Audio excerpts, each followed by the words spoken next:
Live from Fayetteville, Tennessee, the Riverside Christian Academy Knights have their home opener. Home of the MTAC 2015. They host the MTAC Bowl champions of 2017, the St. Andrews Sewanee Mountain Lions, on the Kingdom.com Extreme Game of the Weekend. Good evening, everybody. Spencer Thompson and James Shannon on call, ready for this exciting game from Fayetteville. Obviously, with Riverside Christian Academy, they're 1-1. They have Crutch Rizell back from his ejection from the Christian Community game. They're looking for their first home win of the season and to open it straight at home here in Fayetteville. Meanwhile, for the St. Andrews Sewanee Mountain Lions, it's their season debut.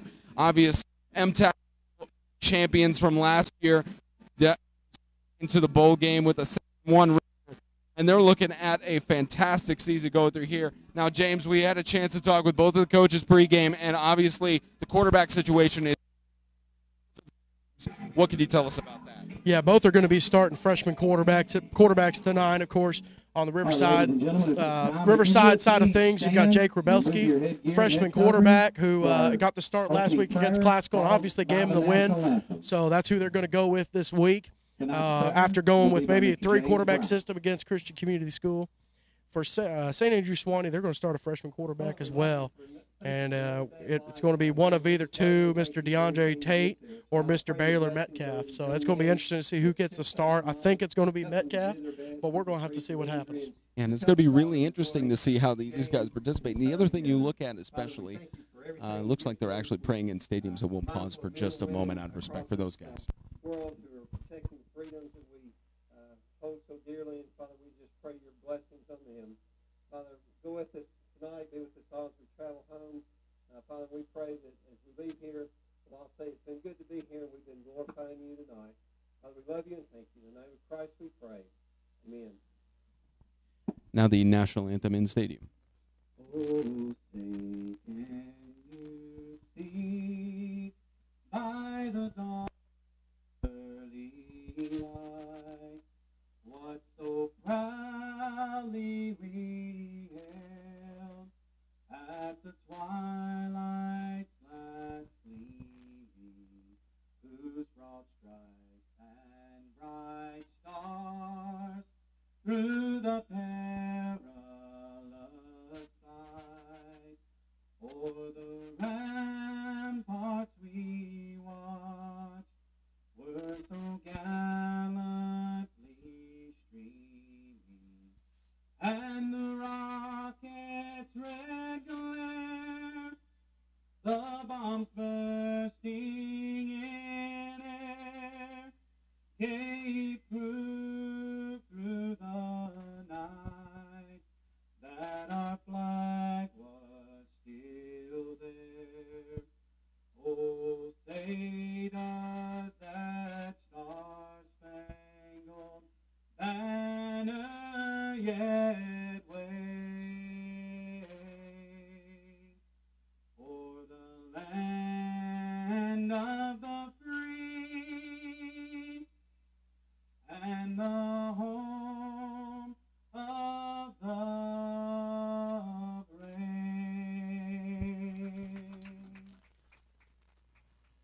And as you were saying, James, you look especially at the running back position for both of these teams. It's an interesting thing to look at because it's a rush-heavy game for Riverside. We don't know what Sewanee is capable of, but especially for Riverside's trying to think of a synonym for side and not do the Riverside side thing, but you look at Riverside's offensive move, it's a rush-heavy offensive strategy.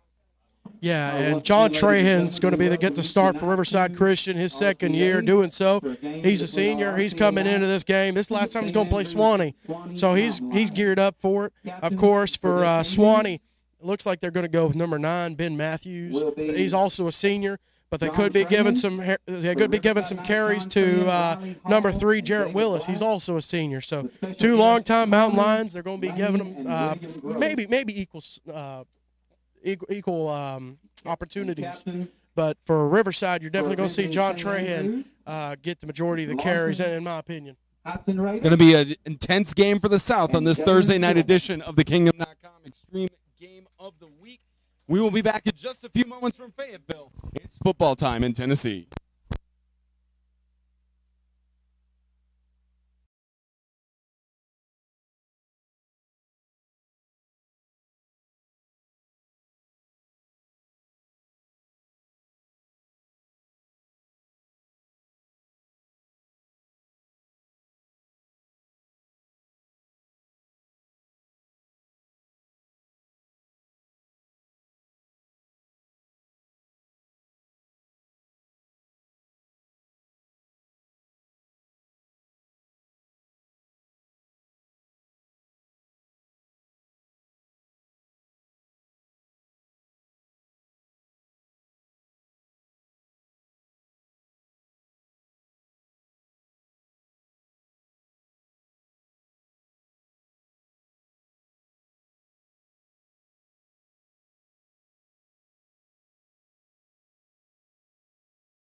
Y'all come on in and shake hands.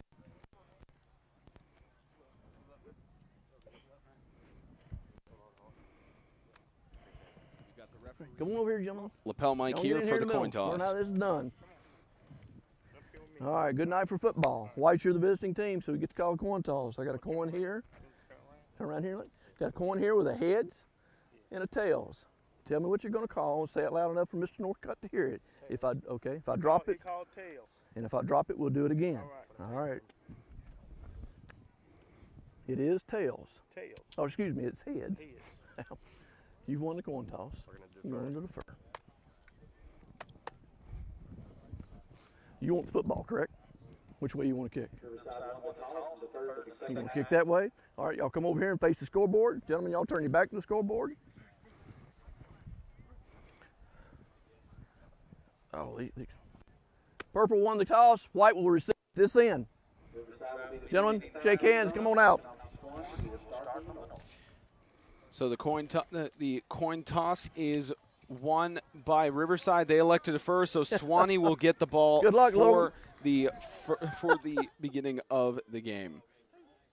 Now, of course, James, we look at the rosters that we got for both of these teams, and obviously you look at the quarterback position, running back position. What's even more interesting is because St. Andrew Sewanee, we mentioned it in the past, because they are a boarding school, they have so much versatility. You never know what's going to come through the door. And looking at some of these names on the roster, it's looking like we've got a good ball game for us. Yeah, and they've always had a reputation as being one of the more diverse schools in the conference.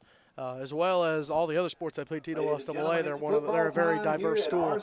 I believe they had players from 6 or 7 countries last year, so that's really awesome to see, and just to see the fact that these kids come over here to the U.S. for education, and they also get the chance to experience American football. It's kind of like Ben Duncan for FCA last year, coming from the Netherlands, got the chance to experience American football. So it's really, really great to see these guys get a chance to get out there and get after it and experience it for themselves. And Ben Duncan helped FCA in a lot of clutch situations where a field goal was a much more recommended route than going with a 2-point conversion, as you see more often in 8-man football than in any other form of football at any level. So Riverside has chosen to defer. They've got Riley Hall as their kicker.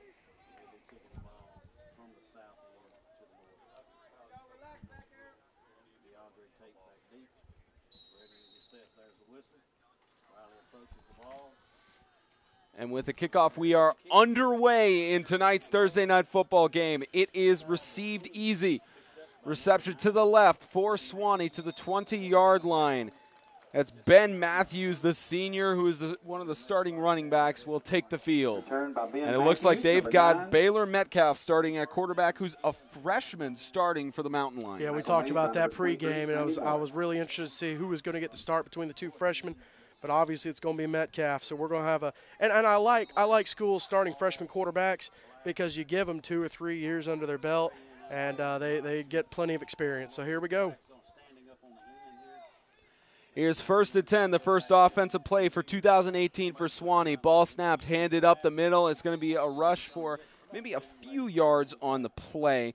And that's Ben Matthews for a 2nd and 6. And Sewanee going right back to that offense they used last year, that ground and pound. They're going to run you to death. Last year when these two teams play, I did the ball game with Trent up in Sewanee, and it was only 28-0. I mean, Sewanee is going to eat up 7-8 minutes with a drive, and by the time you turn around, quarter's almost over, and you feel rushed to try to score. Here's 2nd and 6. Ball rushed up the middle. It's going to be tripped up in the backfield for a loss. Attempted rush by Baylor Metcalf again with the rush for 3rd down and 9. And I dare say, last year Sewanee ran this offense, and Coach Hargis ran it with Sam Montgomery being the offensive coordinator. And they ran it with a senior quarterback, Dustin Simsby, several seniors in key positions at running back and tight end. And now they've got a lot younger team, it looks like. And, of course, they've got Jalen Tillman, the big senior, out there at left guard. So he brings a little bit of experience. But, we're going to have to see how it goes. 3rd down and 9. It's a passing play. Toss in the middle. It's intercepted. Riverside with the interception. Big play by Crutcher Ezell. Making an impact right back. 4 interceptions last year, and he has already made his presence known in this ballgame right off the first drive. Don't have the replay on that one, but what an interception by Crutcher Ezell on his first game back from suspension. Yeah, definitely, like I said, making an impact and showing up. And now we're going to see the freshman quarterback come out with his senior running back, and I think that's going to be a major positive for him. So Jake Rubelski, number 2, the freshman from Riverside Christian Academy, will take the reins of the quarterback position. First and 10, a little bit of movement, toss on the left side, instant rush on the left. Crutcher Ezell pushes through to the 7-yard line. Gets out of bounds, and a huge gain for Riverside early on in this ball game. There you go, already making it happen. And here's a replay of it. Crutcher breaking a tackle there. And really just his speed to get to the sideline and make it to where you have to pick an angle. Middle of the field tackling is hard, but if you make someone try to take a good sideline angle on you, that can be hard as well. First and goal on the 9-yard line. Here's a pitch on the outside. Here goes Crutcher Ezell again on the right. Crutcher Ezell tripped up in the backfield for a loss of about 2 yards for a second down and goal on the 11. Well, and it looks like they might be trying to give John a little bit of a break right off the bat. I think a lot of your teams are going to game plan for him, and they're going to get ready. And Crutcher's a kid who, especially in JV ball last year, he really showed up. He rushed for 700 yards and 17 touchdowns, and he showed up along with Rubelski. So that Riverside pipeline is really showing up tonight. One man in the backfield behind Rubelski. Second down and goal. And a little bit of movement. We're going to have our first penalty of the game.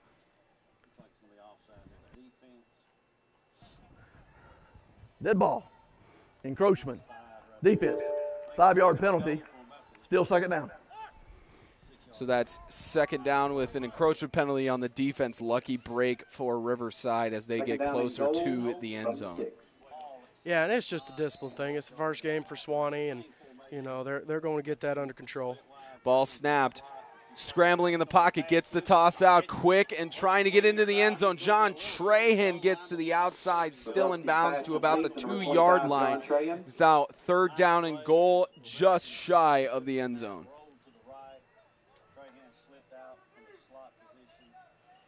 See if we got the replay of that. John just trying to get it in there. I'll tell you something I've been impressed with so far is Riverside's ability to protect their quarterback. They've got to keep that freshman up off the turf. Third down and goal, the 1-yard line. It's going to be a rush up the middle. Ball is loose and still loose in the backfield. Trahan falls on it. And who's right there at it? Big old Jalen Tillman. No matter what, he's going to be in the middle of the play. Of course, Jalen making, you could argue, actually, those two back-to-back. Jalen had the interception that stopped Team Jones from scoring right on the goal line. Next play, John Trahan, 93 yards for the touchdown. So a couple former All-Star game teammates right there, right on each other. And we're going to get a field goal right here. I like this. I like this move. Take the 3 points. You're making a premonition that he's going to make the field goal, but Riley Hall is going to go for it low, and it is no good. So a field goal missed. Sorry to jinx you there, Riley. It looks like he had good form on that, just a little bit low of a kick. And 8:09 left to go as it's going to be turned over on down. Sewanee takes it back over.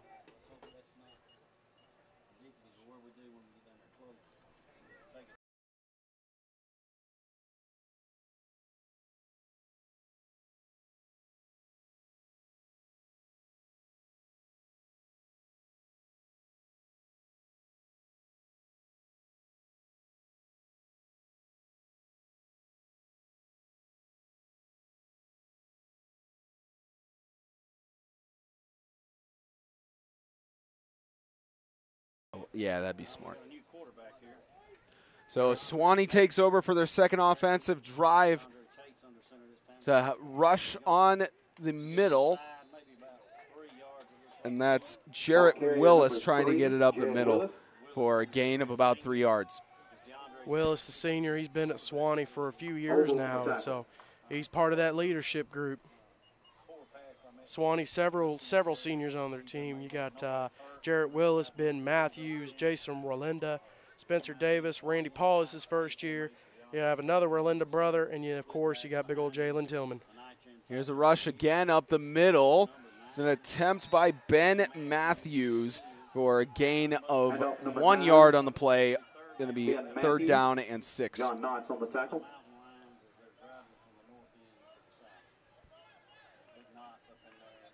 And again, that grounded pound offense. Yeah, that grounded pound offense is going to wear you out, and that's what they're trying to go for. I am interested, though, up the middle. You got Jonathan Knotts for Riverside Christian, and he's a junior. He's out there against that line. You got Kalen McLean there at center, and you also have Jalen Tillman, like I said, at right guard. Here's left side, attempted rush by DeAndre There's Tate. Knotts.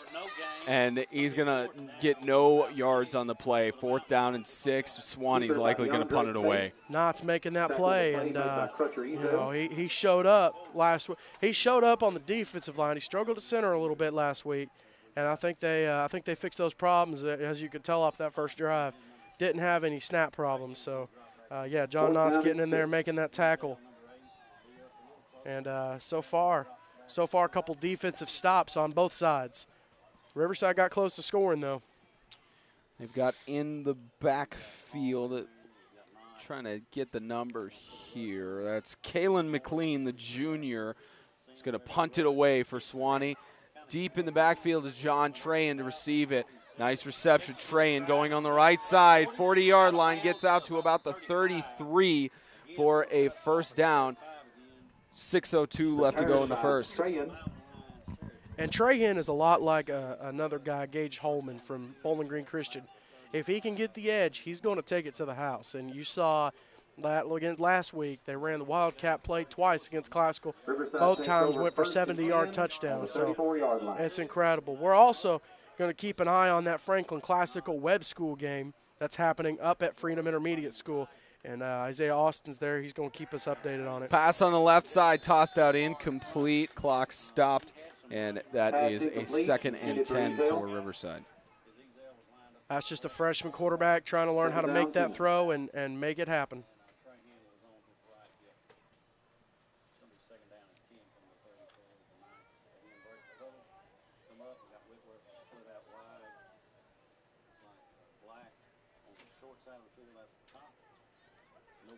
So 2nd down and 10. Izell in the shotgun looking for the pass. He's just going to take the rush for a huge gain of 7 yards. It almost looked, I know it was a bootleg, but they almost made it look like a designed run. And that way he could pick up the necessary yardage and make it happen. Oh, we're trying to get that replay uploaded there. Yeah, he was looking, trying to direct traffic, but once he got past a certain point, he was fine with taking the yardage, and any coach is going to be happy with that, and especially with the freshman quarterback making that decision to just take the yardage. 3rd down and 4. Ball snapped is going to be handed off to Trahan, trusting his senior. Gain of, it looks like a 1st down.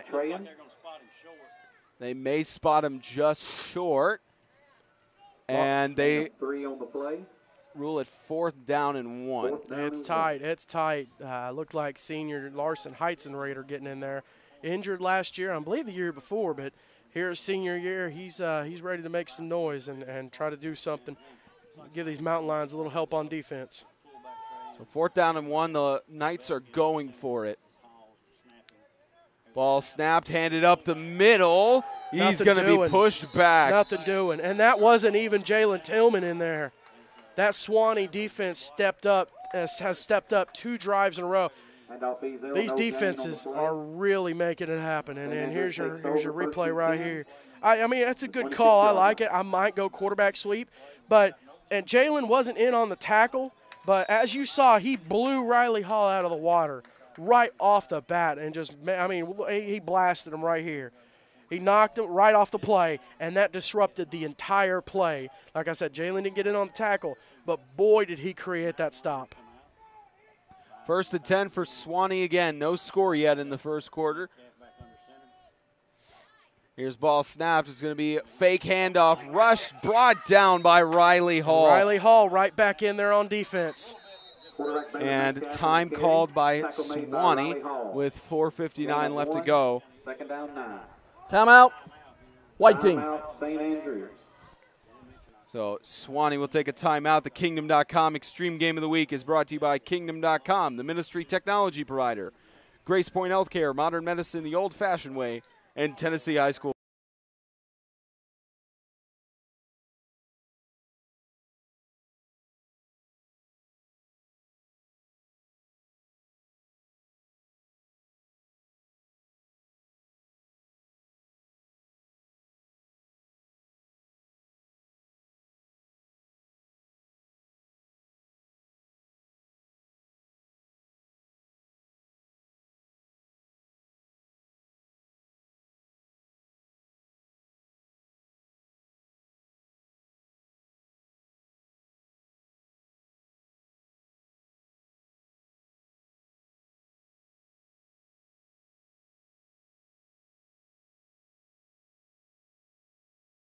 Work.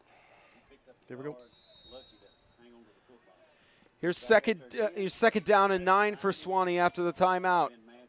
Ball snapped and handed up the middle. It's a rush attempt by Jarrett Willis.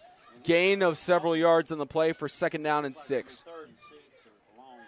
Number 3, Willis, the ball carrier. I'll tell you, that Riverside defensive line, they've really been able to do their job. And I said something before the break about these defenses, but for Sewanee to come out here and make 2 stops with 2 explosive playmakers that Riverside has, and then this Riverside defense, there were teams last year that could not stop this attack, and it may have been the senior players, but this attack is just so hard to shut down. Rush up the middle again. Ball almost loose. It was an attempted rush by Baylor Metcalf. And 4th down and 5, Sewanee is likely going to punt it away. And again, making that stop. So if they are going to punt it away, and let's see what Jared Trahan. Looks like Raymond Hunt is headed back to return the kick. Kaylee McLean set to punt it again. And that's Raymond Hunt, the freshman, set to receive. It's a deep punt here. Raymond Hunt with the reception. He's going to take a return on the left side. He's got some men to block him. Down to about the 39-yard line. Good field advantage to start off for Riverside on this drive. Return by number 7, Raymond Hunt. Yeah, good return. Excuse me. Yeah, you got your replay. And I think that costed Hunt right there, that little stutter step. He had a hole, he had a little wedge, and he didn't go for it. And I think that costed him a few yards there. First on the 39-yard line in Mountain Lions territory. Alone in the shotgun is Rubelski. He's going to toss it to his right. Pitch, and it's loose. Ball is still loose, and they rule it an incomplete pass. Could have been ruled backwards. We're going to have to look at that replay. We'll we had this issue last year with a pitch, whether or not it was a forward pass or a fumble. Let's get that replay. I think he threw that ball forward. I think it's an incomplete. Now, it was behind the line of scrimmage. Can we get that replay one more time? Real quick. The ball travels in a, well, that was tight. That was close. That ball traveled in a horizontal direction. Here's the ball traveling to the left side and out of bounds for an incomplete, and they may call this an intentional grounding. We got a flag from the official.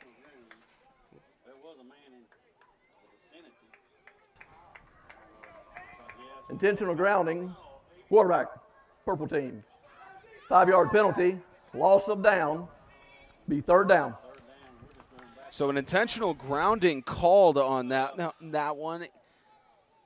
So they're going to make it 3rd down on the 49-yard line in their own territory. So you need to throw it out of bounds short of the line of scrimmage on that one. Well, I think you've got to throw it a little bit closer to your guy. He had a guy in the vicinity, but he was not close enough.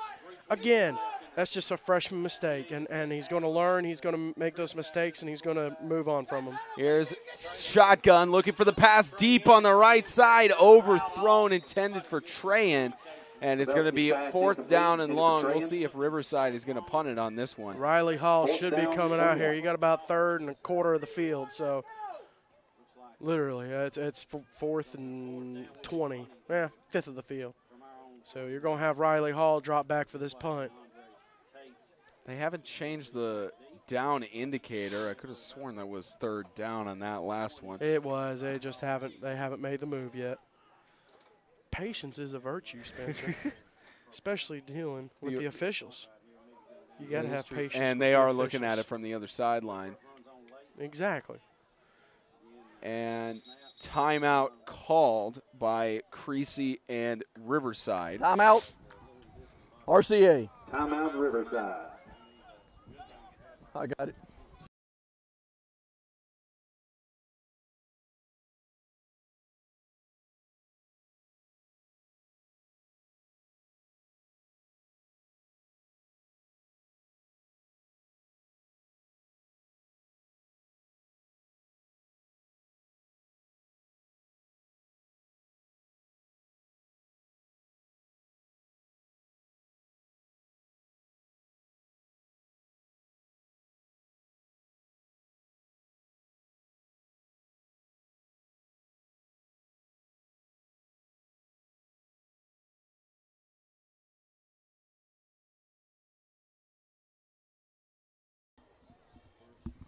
The Kingdom.com Extreme Game of the Week is brought to you by Kingdom.com, the ministry technology provider. Grace Point Healthcare, modern medicine the old-fashioned way. And by TennesseeHighSchoolFootball.com. 3:16 left to go in the first quarter. It's a tie game at 0 each. And we've got Riley Hall in the backfield set to kick off for Riverside. DeAndre Tate is set to receive. And punted away by Hall. Here's DeAndre Tate with the reception. He's going to avoid a tackle going on the right side. DeAndre Tate is staying on his feet. Trahan will have to force him out of bounds. Man-size hit there on the sidelines. DeAndre Tate with the reception. That kind of return and that kind of hit, and a great punt from Riley Hall. I mean, that was at least a 40-yard punt. And the punter making the tackle on the backside of the play or forcing the out of bounds. He didn't make the tackle. That was a man-sized hit. That's the kind of hit and that's the kind of run that will energize your team. Sewanee changing up a little bit, going to the shotgun. Here's shotgun play. Deep toss up the middle to Tate. It's tipped up and intercepted by Crutcher Rizal. Now, Interception number 8. did he get it? Yeah, he did. Pick number 2. What a reception. How did he catch that? Let's see what we got here. Of course, Sewanee changing it up a little bit, trying to go with something a little different and just deal with a freshman quarterback. And a little tip there. I think if you're Sewanee wide receiver, I think you're better off just batting that ball to the ground with the 2-on-1 situation that you have. I'm not going to fault the freshman. He made a good throw. That was not a bad throw. It was on the money. Guy had to come back for it a little bit. But, again, a 2-on-1 situation, there's not much that's going to come from that. The Riverside has new life on their offensive drive. Passes reversed. Here goes number 7 for Riverside. Raymond Hunt is going to be tripped up several yards behind the line of scrimmage for a first down and 12. 1 on the play, second down 11. I mean, there's a lot of youth out here, but there's a lot of leadership. And of course, you know, Riverside's only got the one senior, John Trahan. But a lot of these sophomores and juniors are playing like grown. I mean, we've got a bunch of grown men out here making these hits and making these plays. Second down and 12. Ball snapped, pitch to Trahan. Trahan going on the left side. John Trahan staying on his feet. He's going to try to reverse it to There's keep 3 broken tackles. prevented. John Trahan on the right side gets finally pulled down. Gain of 7 yards for 3rd and 3. And look at him turn that gain of 1, maybe there on the line of scrimmage. Yeah, I mean, the line of scrimmage was at the 35. He'd had a loss of 5 there, reversing field and making it happen, picking up the 7, so it gives him a 3rd and 3. An exposed shoulder pad as well. You know, John Trahan, one of the All-Stars from last year, as it's 3rd and 4. Looking for the pass, finds it on the left side. That's Raymond Hunt again. He's going to be brought down in the backfield for a 4th and 6. Big stop there by senior Ben Matthews for Sewanee. Getting out there to the edge and shutting that down before it got started. 4th down and 6. Riley Hall is going to head to the backfield to punt it away. If he can give them another 40-yard punt, I mean, it'll flip the field, put them down about the 30-yard line. And, I mean, we've seen nothing but a punting battle tonight. And, of course, a lot of running here in the game. So, of course, the clock's going to keep running. Here's That's Hall. a deep snap. Deep snap and a lower punt than we expect from Riley Hall. It's going to go out of bounds. He still put him on the 30, though. That'll go out Bad of snap, bounds. and he still flipped the field on him. They spotted at the 32-yard line, and Sewanee is back on offense. Now, I do want to know, I know they were trying to change things up on that interception going to the shotgun, but I want to see if they go back to that or if they go back to what they've been doing for the first part of the game. Neither one so far has worked. Of course, they've only done one play from the shotgun. Neither one has worked, but I think they had a little more momentum building with that offense. And you know, if you're a team that's not used to several different formations, it can be hard to adjust to a couple of different ones. They're going to go back. They're going to go back to that single wing or the ground and pound. Here's a fake pitch, and Tate going on the left side. DeAndre Tate to the outside, to the left. DeAndre Tate. End zone. Touchdown, Sewanee. Sewanee strikes first. Freshman puts the touchdown on the board, and I think that gives us a good idea of who they might go with. Yeah, just he caught that edge, and it's all about angles. You see 23 back here in the backfield. He did not pursue. He waited. He was like, all right, my guy's up there, going to get him. And as soon as he beat him, 23 knew he was up the creek without a paddle.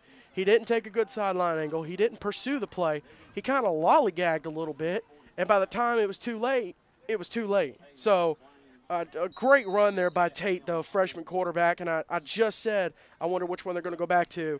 And Sewanee puts a touchdown on the board. So I think we know which one they might stick with tonight. Kalen McLean is going to attempt a field goal here. So both Sewanee and Riverside have firepower in terms of field goal kickers. Of course, Gabe Stevens, all-star last year, was a great kicker. Decided not to come out for football. Bad snap. And bad snap, falling in the backfield. The kick attempt is no good. So with 18 seconds left in the first quarter, it is a 6-0 lead for the Mountain Lions.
There we go.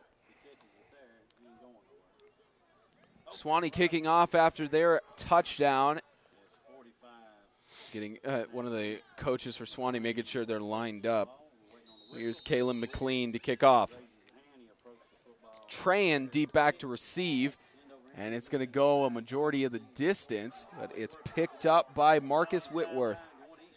Here's Whitworth on the right side. Brought down by Baylor Metcalf. There wasn't much they could do in that situation. Marcus Whitworth there in the corner decided to pick it up and go with it. And, you know, you can't blame him. I mean, he took the initiative to grab the ball and go. So, you know, we'll see where this is the deepest Riverside has started, of course, after kicking off to Sewanee and kind of staying down in their into the field except for the drive earlier. So this is the deepest that Riverside has started, but of course, Sewanee's been down near their 20. So after making that stop, actually probably farther back, a little bit farther back. So we'll see how Riverside responds to the bad field position. They've got one play to get out here. The ball is snapped, but flags on the field.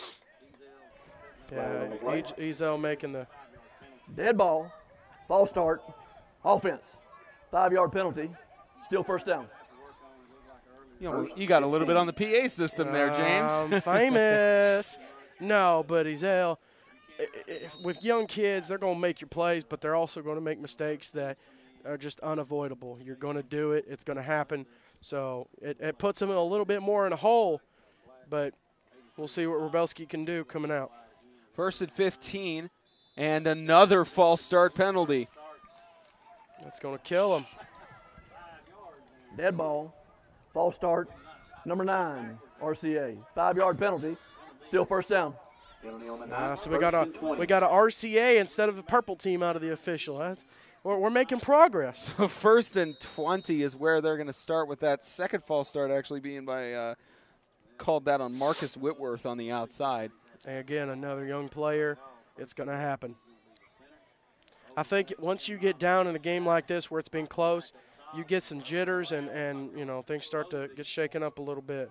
Here's a reversal play. 4 men on the outside. It's a rush by Trahan up the middle. He's going to stay on his feet. John Trahan avoiding several tackles. It takes almost a whole team to bring him down. Jalen Tillman said, get these hands. If you get that reference, you know what I mean. But he said, get these hands, and John Trahan That's the end of the first quarter. Can't get the yardage, necessary yardage. They're still on first down. That's the end of the first quarter, with the Mountain Lions leading 6-0. The Kingdom.com Extreme Game of the Week is brought to you by Kingdom.com, the ministry technology provider. Grace Point Healthcare, modern medicine the old-fashioned way. And by TennesseeHighSchoolFootball.com.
Start of the second quarter, Riverside switching to the other end of the field.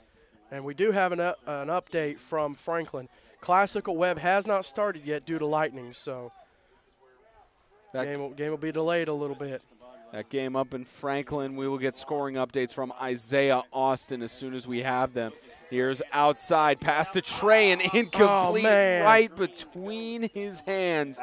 Could have been an easy reception for Riverside, but second down and make that third down and 20. Yeah, and it definitely hurts him a whole lot. He could have picked up possibly, I don't know, about 10 yards on that play, and that hurts. That hurts. But the good news is both of these teams played a heck of a first quarter. I mean, that was a good first quarter in terms of defense. And then all of a sudden, Sewanee broke out and scored. So I don't think either of these teams have anything to worry about right now, except just making sure you're playing hard. Third down and 20. Ball snapped. Toss up the middle. Tipped up. It's caught. met for maybe a yard or two on the play. Reception was made by Riverside's Michael Black, a freshman. But it's going to be 4th down, and Riley Hall is going to head to the backfield again. It was not caught by the intended receiver. Looked like they were going for the screen pass there, and Rubelski just had too many guys in his face to be able to make the accurate throw. But again, I don't think he has too much to be worried about. DeAndre Tate again in the backfield to receive. Riley Hall, one of the league leading punters, as the ball is going to head down to the 39-yard line, and Sewanee with great field advantage. Yeah, and with Riley Hall and the great punts that he has, it only really majorly affects field position. And, of course, they pushed it back to the 38, so it's going to help out a little bit. But it really, really helps when you're on the 30 or the 40 or even the 50, and that way you could just completely pin your opponent. I mean, that helped them there to get them out of the red zone, give them some breathing room. But, we'll see if Sewanee decides to go. Last time I said this, they scored, so I'm not going to say I wonder which one they're going to go. Oop, no, I said it. Never mind. Here's 1st and 10 for Sewanee. Tate hands it off up the middle. Attempted rush by Jarrett Willis. Only for about 2 yards for 2nd and 8. I think we need to have an earpiece in the coach's ear, Coach Hargis down there, Coach Montgomery, and tell him, hey, listen, you're not going to run the ball up the middle. Do you see that landmass right hovering over the football? You're not going to run the ball up the middle. But if they can get to those edges and I don't want to say pick, but, deal with those outside guys who are maybe a little less experienced, they're going to be able to make the plays. These are about the same offensive strategies that have been seen by Sewanee in the past. As James said on one of the extreme radios, I'll give that to you in a little bit, as here's a rush on the outside. Marcus Whitworth is going to be stopped for a huge loss for 3rd and 13. Or actually, that was not Whitworth, excuse me. That was Kip Barksdale. 3rd down and 13. Junior running back there, trying to go with the option. I believe that was Trahan on the tackle. And so Riverside, that defense, a bend but don't break mentality, and that's what you have to have. As James Shannon said on Extreme Radio last year, it's that if you watched the Georgia-Alabama game and you watched their offense the entire game. No, that was Georgia Tech, Tennessee. They've got that Georgia Tech offense where they're going to pound the football. And they're going to run it down your throat. And here's a pass on the right side, intended pass just short. Did he catch it? Incomplete. No, it looked incomplete. close. See if we can get that replay. Very close. It looked like it may have hit the ground. I think the officials did call it right on that one. Let's see. Sorry about that buffering. Sorry about the buffering there, folks. And the camera didn't quite get it. I'd like to thank our camera crew for that one. Yeah, I'm the camera crew, so. 4th and 15.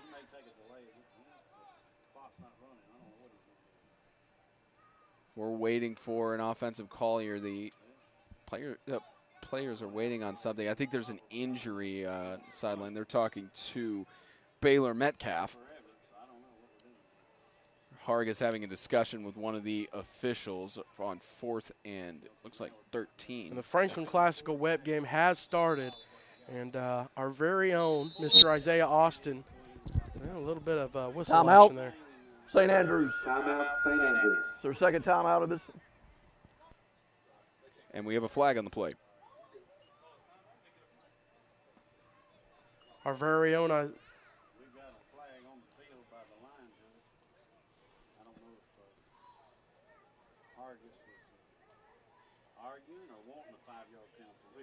So there's a flag on the play. We're waiting on the official to give his word. It was from the sideline. I think there may have been something from the Sewanee bench. Correction. Coach did not call timeout. The 40-second clock did not expire. Therefore, we will start again with a 25-second clock. So they're restarting with a 25-second clock. It looks like there may have been a timeout there. A lot of time for Hargis to discuss with his players about the next idea. I'll tell you, one of the problems one of the problems with 8-man football and these stadiums, and Knight Stadium is fantastic, but one of the things these teams have to work on is the play clock situation. The officiating crew and Ronnie Perkins and his guys, they changed the rules a little bit, and of course you were there covering that meeting with some coaches and athletic directors. They decided to give them a 10-second countdown and change the play clock up a little bit, but they have got to get some kind of play clock that the players can actually see and some kind of timeout clock. Here's Trayan in the backfield receiving the punt. He's going to go to the left. Tillman trying to run him down. He's going to outrun Tillman. He won't be able to outrun Baylor Metcalf. And I'll tell you what, he barely outran Jalen Tillman. Tillman was on his heels. He turned the corner, and it was just slow enough, and he knew that Tillman was on his heels, and that made it to where he didn't cut up. He kept trying to get the sidelines, and by the time he kept trying to get the sidelines, he got tackled. What I was saying a second ago, our very own Isaiah Austin, the PA announcer for the Franklin Classical game. So Isaiah gets the 9 off and still gets put to work. Isn't he? So who's giving us score updates then? Probably Wayne. I had asked Isaiah to text, so we'll see how we get their updates, but we will definitely get updates for y'all from that game. Here's 1st and 10 for Riverside on the right. Here's Rebelski is just going to take it to the 44-yard line, just short of the first down marker for 2nd and 1. I think he picked up that first down. And Rebelski, and again, I don't know if this is selling a design quarterback run or if it's legitimately he's looking down the field the whole time. But a great job of making those linemen and kind of freezing that defense and making them think to the last second that he's looking to throw, and all of a sudden, pop, he tucks it and goes. Here's 1st and 10. They did give him the first down. Rebelski in the shotgun with 2 men in the backfield. Looking for the pass. He's going to be rushed down, avoids a tackle. Toss on the right side. Did he catch it? Oh, my goodness. He caught it. Michael Black, who had an interception return for a touchdown. And I think I got that. 1st and 10. That looks like a San Antonio Holmes catch right there on the sideline. Oh, I barely missed it. But you're definitely going to be able to see that on our highlights next Tuesday. That'll be on our highlight reel for sure. No question about that. Great catch there by Michael Black, the freshman. So 1st and 10 for Riverside, marching down the field on the 42, and movement. And we do have a flag on the play. Dead ball, encroachment, defense, 5-yard penalty, 1st and 5. Gives them 5 more yards. Helps them out a little bit. Riverside getting drive going here about a third of the way through the quarter rather. 1st and 5 on the 37. Ball snap. Trayan is going to take it. John Trayan proving his leadership. The ball came out, and the clock they've asked for the clock to stop, and I believe they gave they gave it to Sewanee, and then they gave it to Riverside. Ball recovered by the blue team. Ball has been recovered by Riverside. Give it to Sewanee. He said by the blue. The official said recovered by the blue team. He said blue. Swanee's colors are blue. Riverside's purple. Maybe he got blue and purple mixed up. I'm telling you, my color blindness. Yes, he called it blue. So Riverside got it. But let's check the replay on this one. Yeah, it was just a jumbled mess. And again, we'll get the replay on that in a second. We've got a quick thing. Jalen Tillman couldn't get off. Oh, man.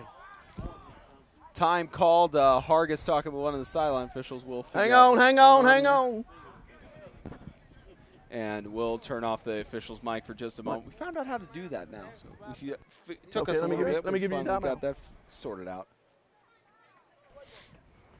Timeout. St. Andrews. So timeout called by the Mountain Lions. The Kingdom.com Extreme Game of the Week. We'll tell you who it's brought to you by in just a moment. Let's get your analysis on that replay. And like I said, John Trahan getting the carry here. And I don't know what made the ball come out of him. I mean, that was a solid tackle. I think just near the end of the play, ball kind of came out. But obviously, like the officials are ruling, Riverside was able to get on it and make the recovery. And Knights making a drive here at home. Kingdom.com Extreme Game of the Week is brought to you by Kingdom.com, the ministry technology provider. Grace Point Healthcare, modern medicine the old-fashioned way, and by Tennessee High School.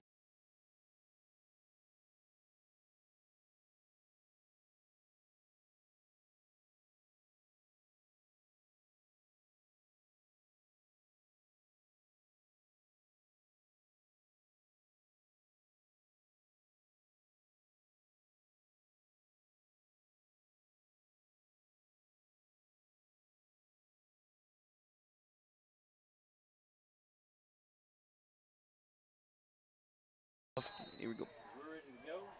1st and 10 for Riverside.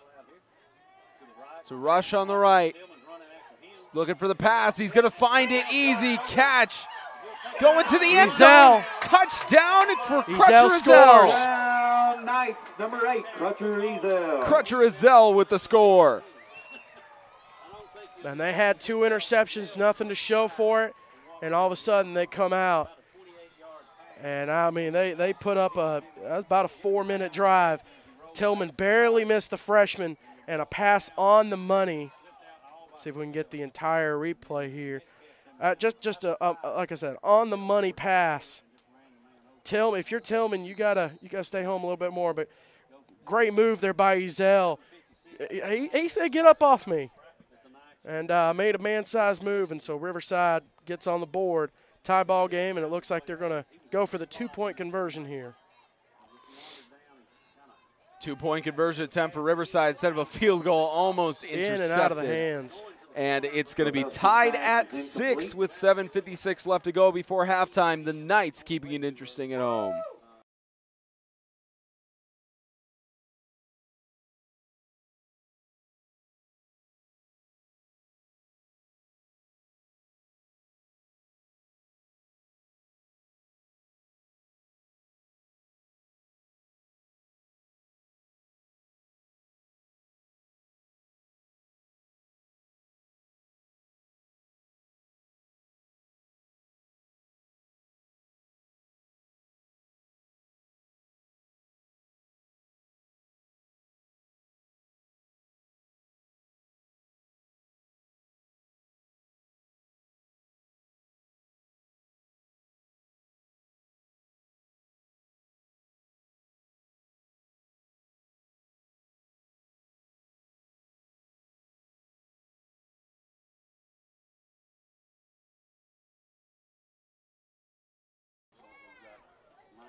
The Webb School is up 7-0 early in the first quarter over the Franklin Classical School Knights.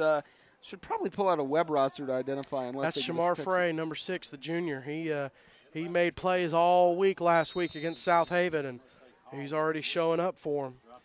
So Webb takes the lead early against Classical in a South game. As it's going to the right side to about the 15-yard line. It's fallen on by Sewanee. I'll tell you what's weird. It's weird seeing a number 11 being worn by someone other than Dustin Stensby. That's weird. How do you think Dustin Stensby feels? Or the same thing could be said for any of the people. Who knows? Same thing could be said for those who graduate from other schools. Like, how do you think it feels how do you think it feels for Alex Deitz to see someone wearing number 9? It's like. How do you think it feels for someone to wear your number? Well, nobody wants my number. I had a random number. I was 68. I had a random number. No, it's like seeing someone from FCA wear 40 and 27 like they are this year. I'm like, oh, wait. That just doesn't look like right. Y'all need to retire those numbers because you're never going to use them all. 1st down and 10. Up the middle. They're going to keep it running for a gain of a few yards on the play. So second down, the clock continues to run. Stood up at the center of the line. It's a gain of about 4 yards on the play for 2nd down and 6. A nice gain for the Mountain Lions. We are in for a heck of a ball. We've already had a heck of a ball game. We're in for a heck of a ball game. Tied at 6, halfway through the second quarter. 2nd down and 6. Here's another rush up the middle. It looks like Sewanee is they gave it to. The number 9 Matthews. Looks like they gave it to. I think that was. Looks like Ben Matthews almost. Yeah, it looked like Ben Matthews. I saw Tillman in there and thought they maybe chose to give him the ball for one play. Hold on just a second. Coach Hargis, you will not be able to run the ball up the middle. That is all. You're more brutally honest than Isaiah was last week. I'm just being, and Isaiah had great analysis, but I'm just saying you're not going to run the ball up the middle on this team. And they're going to continue to try running it up the middle. I mean, you broke free just now a little bit, and there's the hit. There's DeAndre Tate short for 4th down and 1. Oh, get him first. Yeah. And I don't like this. You got DeAndre Tate coming off. Are they going to measure it? It's really 4th down. They've got the quarterback who scored the touchdown earlier in the game. He's limping off the field. I do not like seeing that at all, and I know Coach Hargis doesn't either. So here comes Baylor Metcalf. He's going to get some playing time. So are they going to go for it here so close to the scoring? I think you have to. I think you run it behind big old Jalen Tillman, and you try to pound that ball. And that's what they're going to do. Well, they went to the other side. Metcalf, the ball carrier. Quarterback keeper, and they're going to give him the first down. By Ezel. 1st and 10. And the good thing, and we'll see if we can get anything from the replay on that one. So they line up on that play. You're right. I thought they might go right up the left side, but they decided to go strong side, go right up between the guard and the center, and apparently they got enough of a push on John Knotts, and they're going to pick up the first down.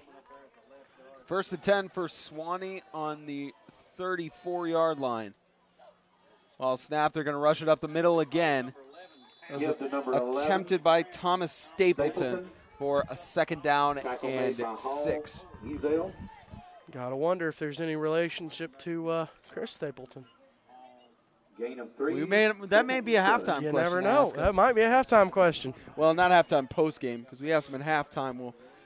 Probably somebody from Sewanee would get upset at that. Maybe, possibly. In the locker room, and here's another rush up the middle. It's Baylor Metcalf trying to go up for a 3rd down and 6. No gain on the play. And it's like I said, this offense, and really Riverside run the ball a lot tonight too. Both of these offenses are predicated on the fact that, look, we're not going to outscore you, but it's going to be a low-scoring game, and that's how we're going to run the game. We're going to manage the game clock. And if you're Sewanee and you want to run this offense, with these freshmen, they've got to understand they've got to manage the game. And to be honest, they got to milk this time. They got to milk it down inside 10 seconds. Don't be snapping it at 20 seconds. It's 3rd down and 5, and brought back down. Ben Matthews. Big old John Knotts. Ben Matthews trying to get something up the middle. It's 4th and 5. I'll tell you, Jalen Tillman, he's got some size. He's a big old boy in terms of height, and he's a big boy. And John Knotts is not a tall guy per se, but he's got that size, and he's just going to gum up the middle, and he's going to make it to where your center is going to have to account for him. You might have to double team him on a pass play. So Trahan set to receive a deep punt. Receives it at the 38. John Trahan cuts into the middle. Avoiding it takes him 3 men, and a helmet comes off. I think that was Trahan's helmet. Looked like Trahan's helmet off. Yes, it was off on that play. I believe they going to have each of the teammates look at him. Trahan's going to have to come out for this next play. Yep. Helmet comes off. He's got to set out a play. So I don't think it'll be a big deal. Of course, their touchdown was scored by Crutcher Ezel, and they've been able to make plays. Got a whistle on the field. Timeout. Riverside. That's their 2nd timeout. This is really a good move by Coach Creasy, slowing his guys down a little bit. You got the ball at a good location at the 40, and you could try to punch it in before you get the ball back at halftime, because I believe Sewanee got the opening kickoff. So Riverside's going to get the ball to open up the second half. You score here, and you've automatically set yourself up to make it a 2-game winning streak. The Kingdom.com Extreme Game of the Week is brought to you by Kingdom.com, the ministry technology provider. Grace Point Healthcare, modern medicine the old-fashioned way, and by TennesseeHighSchoolFootball.com. Quick timeout there to kind of, like I said, slow your guys down. And they're already back out on the field. Just give them a little bit of rest with 3:42 left in the second. I'm very impressed, really, with all the new players on both sides of this ball. Riverside's had to reload and pick up some new guys, and you know, they had 4 or 5 seniors last year, and they lost 4 or 5 seniors the year before, and Sewanee's had to reload also. Rush on the right. Here's Rebelski, toss, catch. Crutcher Izell. No, that was Raymond Hunt. Not the one to catch it there. It's Raymond Hunt for the reception and to the outside to the 17-yard line. He's limping. While they're moving the chains, let's get the replay. And here on the Sewanee sideline, looks like number 1. Yeah, Rebelski, just a great throw. I'm a little rusty on my camera work, so we'll have to get that up and running. But looks like number 1 for Sewanee back up and running. And out there at cornerback, matching up against Marcus Whitworth.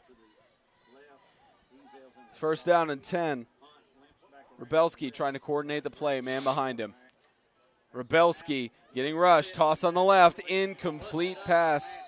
That one was incomplete, no doubt about it. That was intended, looked like it was intended for Marcus Whitworth. So second down and 10. And if you're Riverside, the last thing you can do right here is waste this opportunity. You had the ball on the 20-yard line rather. 19-yard line, somewhere in there. You cannot waste this opportunity to punch the ball in and kind of play a mental game with Sewanee a little bit. So here's second down and 10. I think they call this the swing gate. Here's Trayan, likely going to take the rush. He will on the left. Here's Tate trying to chase him down. He got nice him. Trip. And who is that? That is number 1. He just came off limping, and the freshman's back on the field, and Trayan hasn't gotten up. Trayan down on the field. An injury timeout incoming. We'll check the replay in just a moment to see what happened with that one.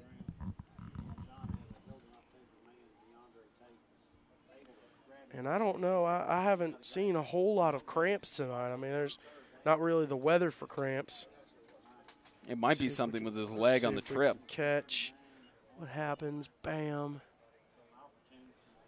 See if we can get that replay one more time. It may have been something we missed after the fact of the replay. Well, and again, a great job by DeAndre Tate, just shoestring tripping him up in the open field. I don't think we got the end of that. It may have been another player colliding with him, or it could have been something that he landed on his wrist.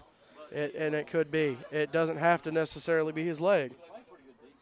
And we will take an injury timeout.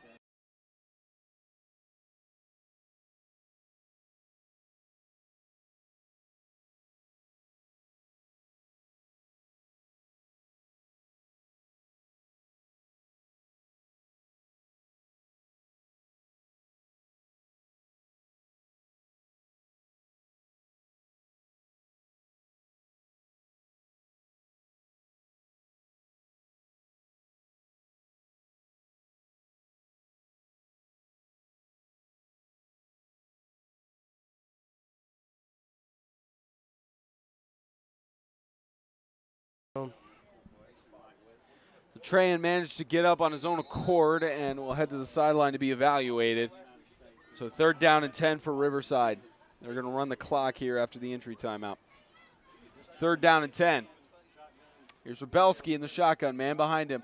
Rebelski goes to the right, looking for the pass, tosses it out. It's Hunt. Hunt is into the end zone. That's Crutcher Izell. Izell into the end zone for a touchdown.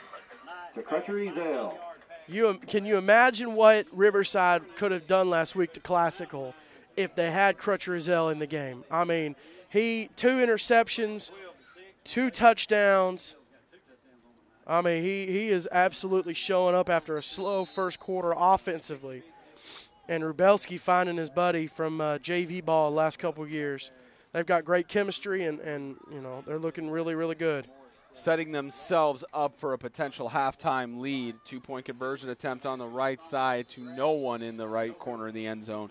2:19 left to go before halftime. It's a 12-6 lead for Riverside.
(14-0) is the score for the Webb FCS game. Webb leading. It was a 20-yard pass to one of their players, number 14. Asante Harris, or Avante Harris, rather. You see, he knows these right off of the cuff. I probably should at this point, as it's touched I don't have a life. Tate. Here goes DeAndre Tate, weaving through. DeAndre Tate forced out of bounds at the 22-yard line. Tate on the return. Tackle made by and first down and 10, we'll see if Sewanee could get a score before the end of the half. Great return there by the freshman. And Andrews takes over first and 10 from the 32-yard line. Let's see if we can get the replay here. The only replay we've got is from that touchdown pass from earlier in the game. But still a great play to look at. Just a minute ago, great play by Crutcher Ezell. Let's see what Sewanee's got here in the last 2 minutes. They can't afford to be burning clock here. They've got to make some plays. They've got to make some tracks. And unless they get a big breakout play, their ground and pound isn't going to do that. Here's Sewanee attempting to rush it. They're going to go to the outside to about the 33-yard line. Looks like they wanted to go with the option there, and quarterback decided to keep it. It goes to the outside. They're looking at they looked at the helmet temporarily. So Sewanee on 2nd and 8.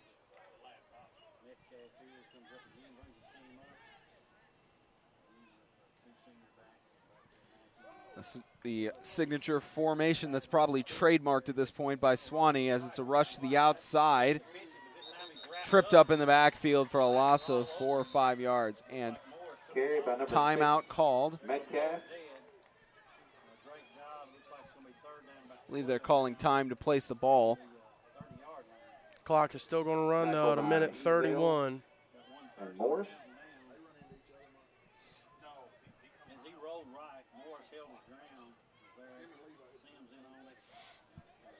So Sewanee trying to coordinate their play here. 3rd down and 12.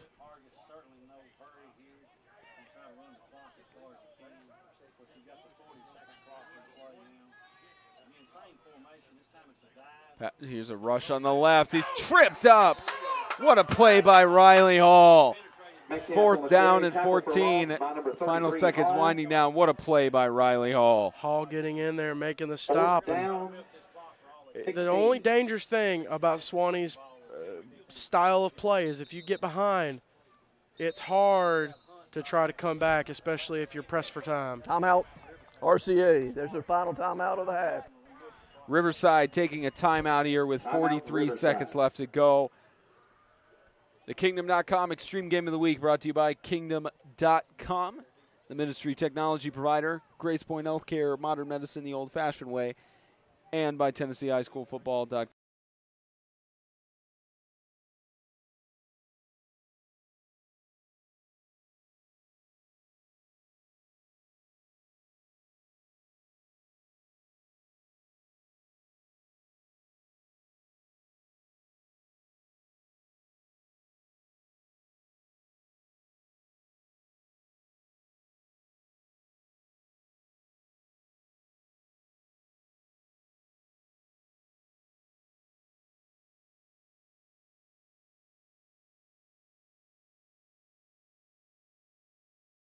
Don't punt it away. Sewanee is just going to punt it downfield. Riverside has deep back to receive. It looks like Shane Morris or Michael Black. And low punt, it's Michael Black who takes it at the 45. Michael Black on the right side. Can he do it? Michael Black into the end zone. Riverside touchdown. Touchdown Knights, number 83, Michael Black. The freshman has done it.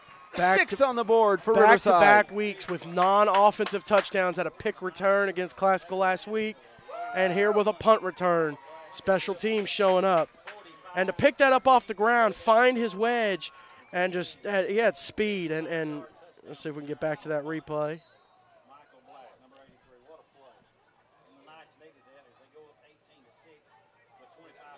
Yeah, and just waiting for his blockers, cutting inside, and just a missed tackle there. And Riverside goes up 18-6. Sewanee scored first, got on the board first. It looked like it, could get out of hand, but Riverside has proved them wrong. Another 2-point conversion attempt. They haven't tried a field goal since Hall missed the first one. Toss attempted in the corner of the end zone. A little bit of wood there. A little bit of post there. 2-point conversion, no good. It's 18-6 with 25 seconds left to go before the end of the first half.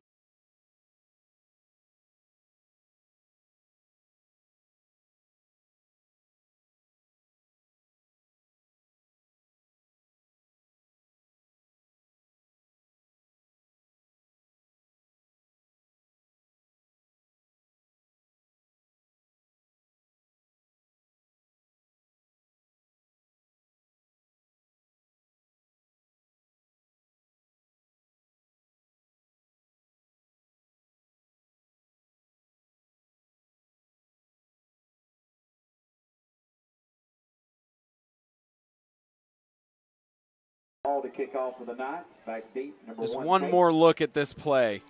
I think we have a highlight reel play. Great return there by Michael Black, the freshman. Again, that's going to be the theme of Riverside this year's. And it was really a question for me, and I didn't know how well Riverside would do because of their youth. But these freshmen and Crutcher Rizel being a sophomore, they've taken it to the next level.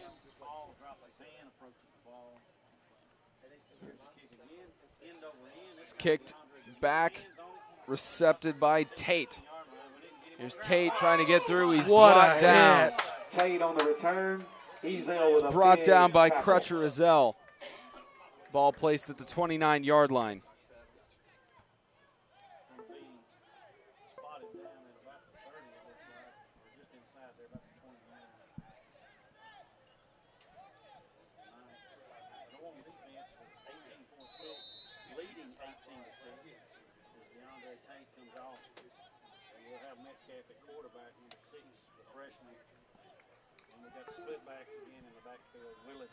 First down and 10. Rush up the middle by Sewanee. The pile being pushed for about 2 or 3 yards. And they're just going to take it to the locker room. 18-6 is the score at halftime. Riverside leads by 12 over St. Andrews Sewanee. We'll be right back for the halftime report. The Kingdom.com Extreme Game of the Week brought to you by Kingdom.com, the ministry technology provider, Grace Point Healthcare, modern medicine the old-fashioned way, and Tennessee.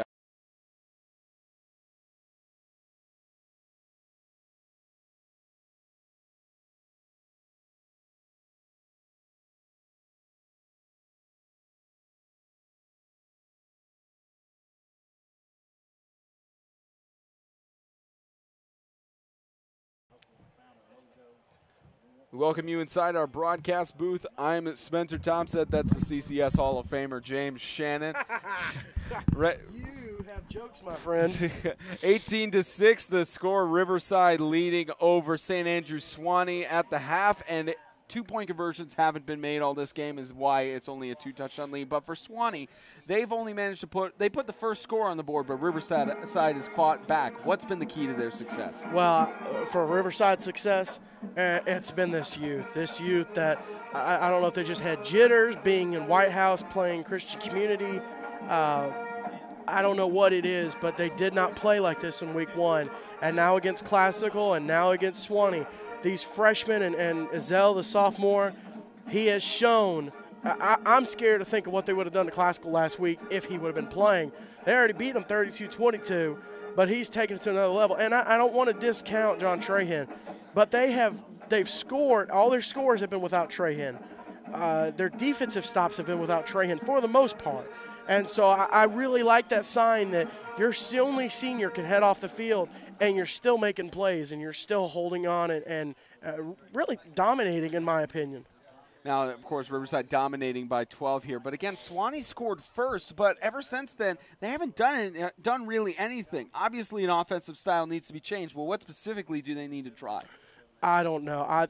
They need to try to throw the ball a little bit more. I don't know how much experience they have throwing the ball. They have to try something different. I said it during the broadcast, during the first half. You're not going to run the ball up the middle on Riverside. Big old John Knotts up the middle. You're not going to run the ball up the middle. Try the corners. Try your pitches. Try your options. You know, you might be able to get something there on some of these young guys. Maybe on defense they'll falter a little bit. But you're not going to run the ball up the middle. And that's what Sewanee keeps trying to do, and they're not going to be able to. I don't know if you can try to air the ball out a little bit. We saw what happened there, an interception for Crutcher, 2 interceptions for Crutcher Ezell. So, you know, they're going to have to – I know Coach Hargis, Coach Montgomery, they're going to go in the locker room. They're going to try to cook something up. They're going to make their adjustments. But just a great job from Travis Creasy from Riverside Sewanee scored that first touchdown on them, and Coach Creasy adjusted to that style of play that Sewanee has. And so far, he shut them down. I mean, they haven't been able to do anything. Yeah, it's been shut down, and it's a 12-point lead for Riverside at the half. We will be back in about 12 minutes, but we do have a score update. From Classical. Webb leads Classical 19-0. 2 extra point, no good again. Webb's kicking extra points with Spoonie Sizemore, the senior. So a 19-0 lead for Webb up there at Freedom Intermediate School over Classical. So Classical is down in the south. Webb dominant over the defending MTAC champions, and Webb now dominating over the Franklin Classical School Knights, who haven't had a championship in half a decade. We will be back in about 12 minutes for the second half of Riverside.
Let's rock and roll. Gentlemen, we start our second half. Welcome back to Knights Stadium for the second half. A 18-6 lead for the Riverside Christian Academy Knights over the St. Andrews Sewanee Mountain Lions. Proud to be here for the Kingdom.com Extreme Game of the Week. Spencer Thompson and James Shannon, a two-man crew on call this week for an intense matchup in Fayetteville, Tennessee.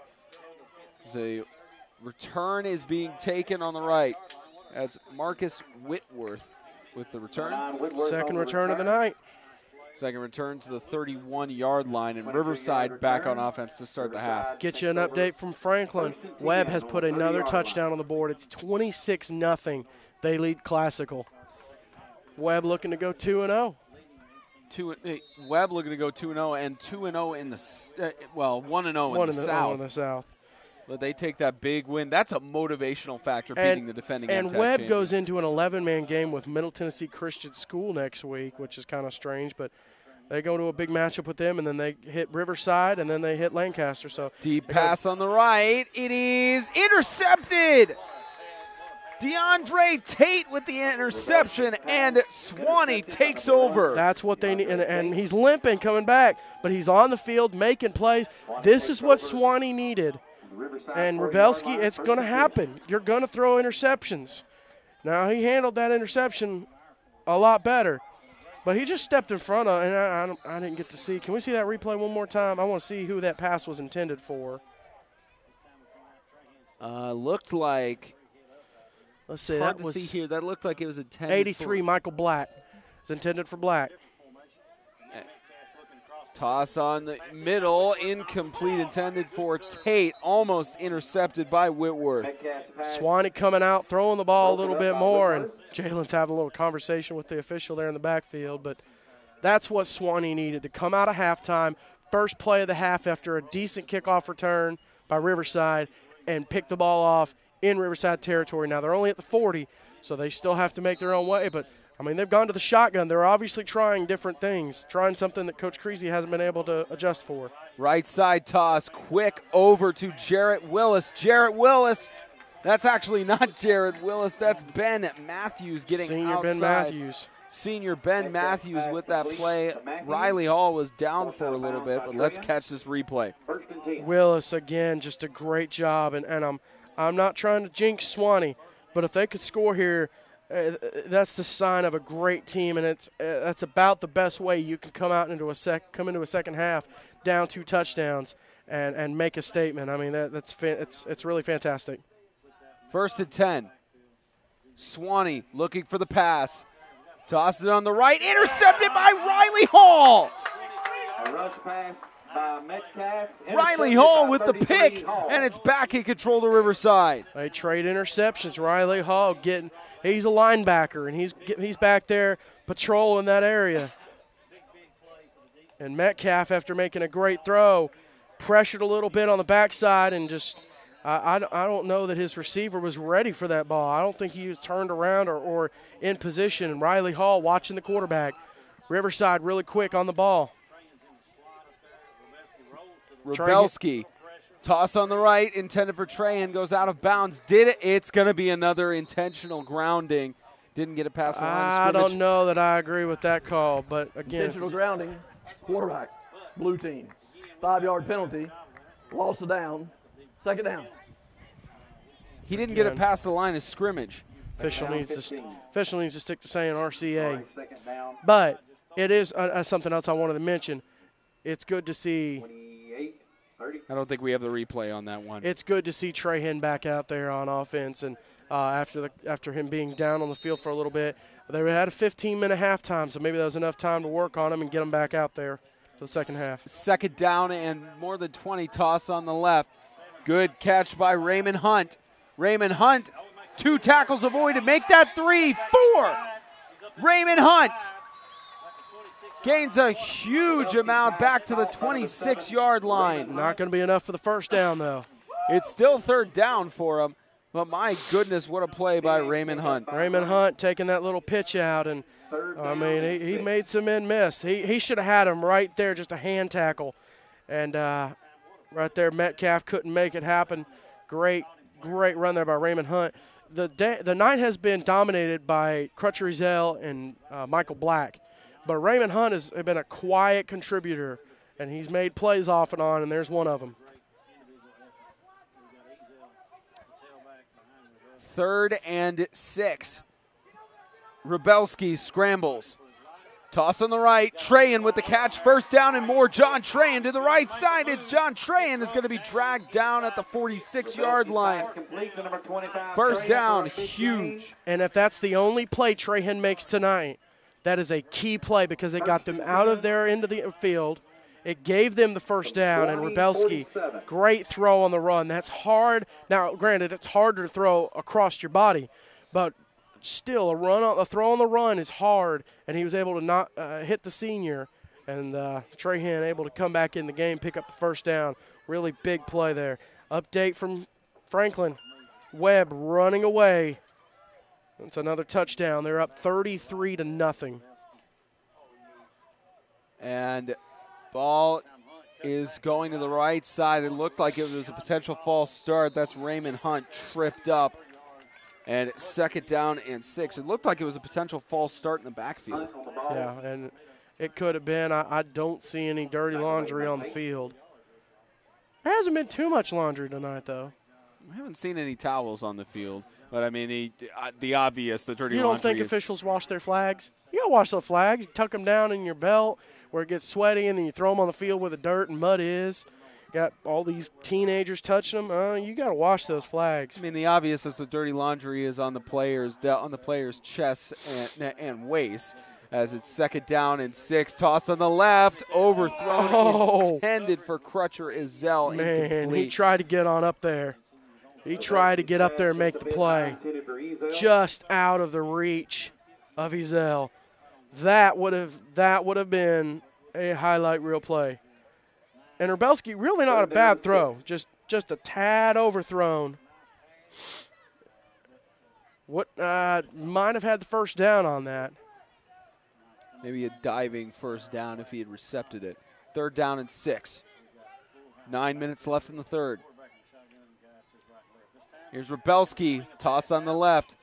That's Ezell again. Crutcher Ezell on the left hand side. Tackle. Crutcher Ezell is going to push through to the 19-yard line. Big 1st down for Riverside, marching it down the field. Another stinking hand tackle by Sewanee, and got a little cramp in here on the sideline for the Mountain Lions. Another just swing out pass. This time Crutcher Ezell got it, and just hand tackle right there. That is the biggest pet peeve I have, is when you just reach up and you're just trying to just jaw him like an alligator. You got to get your body in there and make the tackle. I can't tell the number of the players cramping up for Sewanee. It definitely is some cramps, though. You got the trainer stretching him out. And he is on the sideline, so it's not going to cost Sewanee an injury timeout. Big old Jalen Tillman checking out. Let's see how that contributes here to the play. We'll stretch him out, and we'll see if we can get the player number later. Steven taking off his helmet. Hopefully it's not too severe on 1st and 10 for Riverside on the 19-yard line inside the red zone. We're waiting for the official to give us something here. Trying to get him a little bit farther off the field. That's Kalen McLean, their kicker, who's down with the cramp. He's also their center. 1st and 10 for Riverside. Rebelski is going to take it to the right, looking for someone to pass to across. Toss it on the right side. It's short. Short intended pass for Crutcher Ezell, incomplete. No flag on the play. Did it look like there could have been the flag thrown? You never know. Let's get that. Can we get the replay on this? I think it may be too late for the replay on that one. Actually, let me see if we can get the back. See if we can get the back end of the play. Yeah, the back end of the play a little bit. It's a toss-up, of course, on the far side of the field. We're already far away from the field, and then on the far side of the field, it's tough to tell. But obviously, it wasn't because the flag didn't get thrown. 2nd and 10. Riverside trying to put this game away. Rubelski looking for the toss. Gets it. That's the Black. He's going to be tripped up for a loss of several yards for 3rd down and 12. Great job on the screen play. They They were able to shut that down real quick, and it might have just been because of the youth out there. I thought I saw Trey Hen, but those young players trying to learn how to properly set up a screen, and it's tough. It really is. You have to, you got to be able to sell at first and then make your blocks. It's definitely a 2-by-2 formation here. 3rd and 13, flags thrown. Timeout. St. Andrews. Looks like the referee caught your advice on there to not call the team colors. I think he can call it white, but keeps calling Riverside blue, and The Kingdom.com Extreme Game of the Week is brought to you by Kingdom.com, the ministry technology provider, Grace Point Healthcare, modern medicine the old-fashioned way, and by Tennessee High School.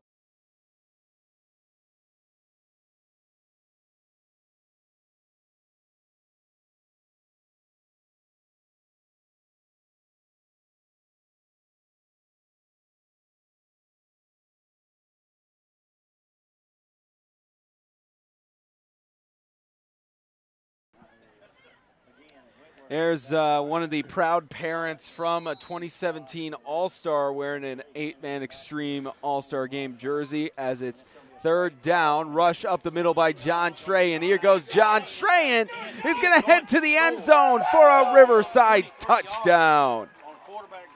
Riverside leads the series between the two, 6-3.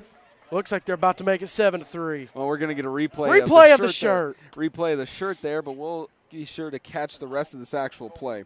Yeah, Trey Hen, just that speed. And again, I said earlier, if that's the only play, it'd be fine. This right here, it might be the icing on the cake. Speaking of cake. Don't you get any ideas, man. You know where we're going after the game. Yeah, they don't have cake. We're going to have to find somewhere with cake. Yeah, they do. They do not have cake. They have a chocolate cake slice. A slice. That's not a cake. That's a slice. You can ask for the full cake. It's a 2-point conversion attempt here, and we'll make it in. That's Jake Rubelski. First 2-point conversion of the night. First one made by either team. There was a field goal made or attempted.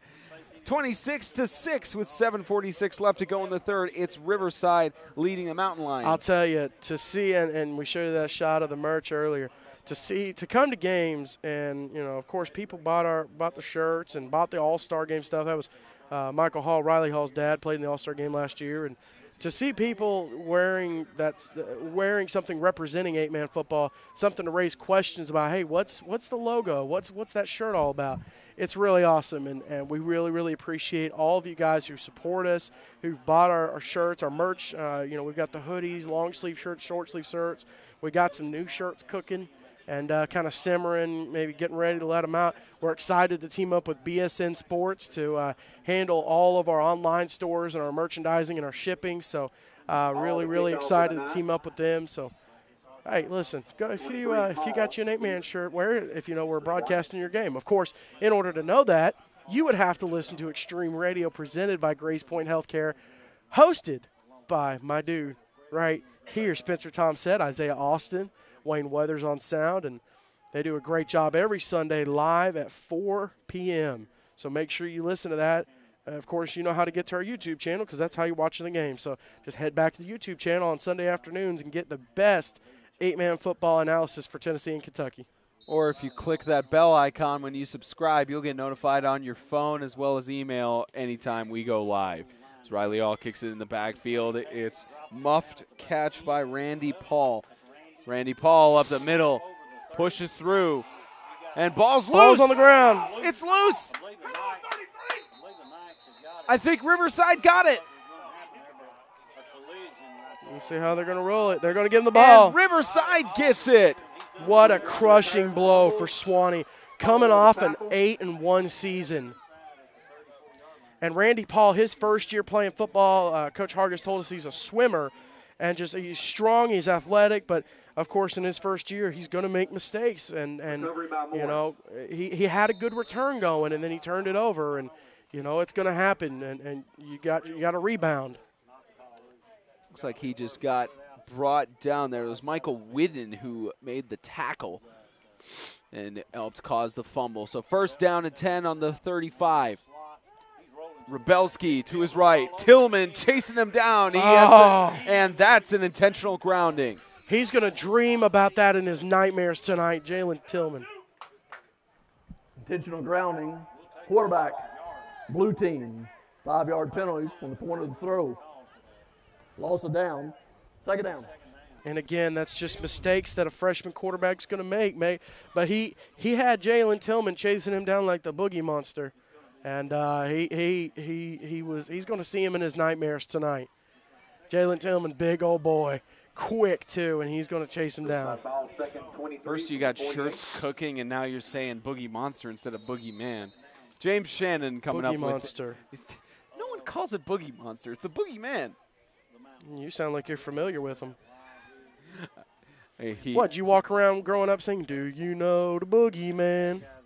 Him and I have lunch on Tuesdays. No, Second down and 20. Here's Rebelski is going to take from the muff snap on the left side. Gets down to about the 46-yard line to stop the clock.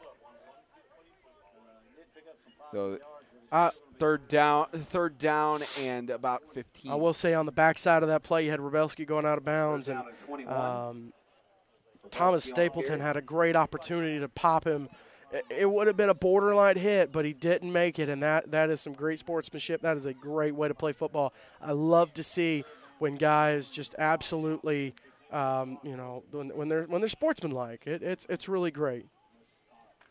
So third down and 15.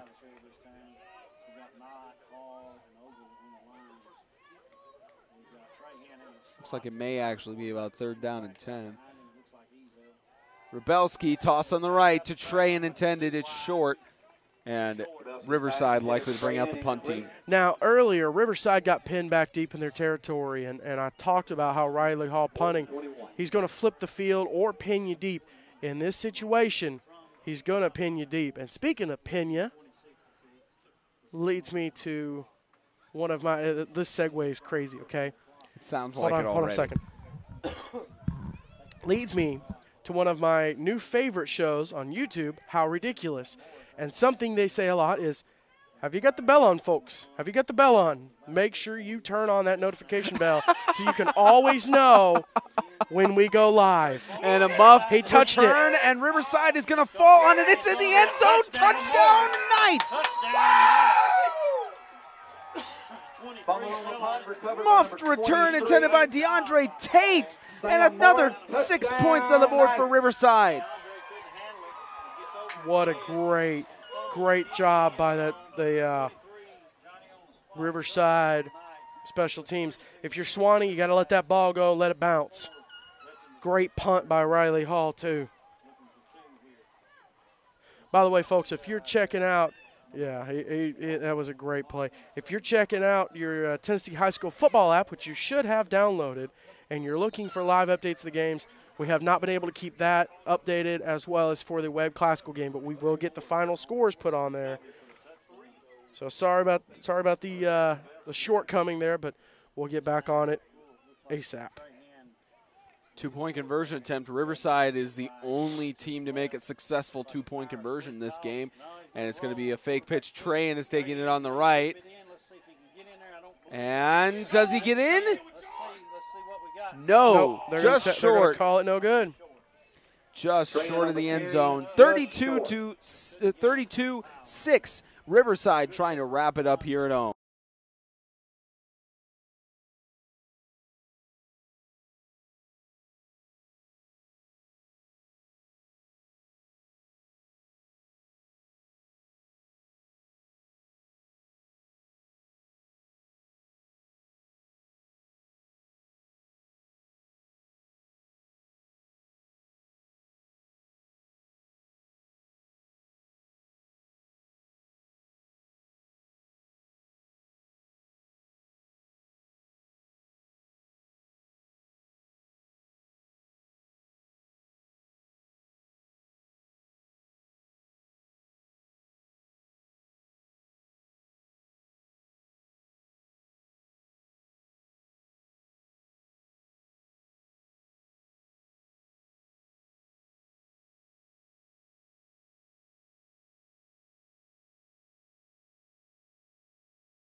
right, here we go. Kickoff here for Riverside as they lead 32-6. If this was hockey, I think you give the assist for the touchdown to Riley Hall for that punt. Low and muffed return, and it's fallen on by Thomas Stapleton, and St. Andrews Sewanee is back on the move. And if this were hockey, you would give the assist there, but there's no hockey game I know of that scored 32-6. That's very true. If there's a hockey game with a score 32-6. Like, comment, and subscribe. For real, though. For real. I mean, that might be the score for a team that plays like, I don't know, like 10 games. Like that's the scoring over differential between them and their opponents. But it's definitely not going to be the score of a hockey game. Or baseball. Maybe basketball. Basketball has assists. I don't know if you saw, there was a crazy baseball game a few weeks back between the Nationals that went double digits. And it outscored the Browns Philly Eagles game. And looks like we've got a flag timeout called by Riverside. Kingdom.com Extreme Game of the Week is brought to you by Kingdom.com, the ministry technology provider. Grace Point Healthcare, modern medicine the old-fashioned way, and by TennesseeHighSchoolFootball.com.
Here's a rush up the middle again by Sewanee's offense, brought down for a loss of, they're going to take it a loss for a yard for 2nd and 11.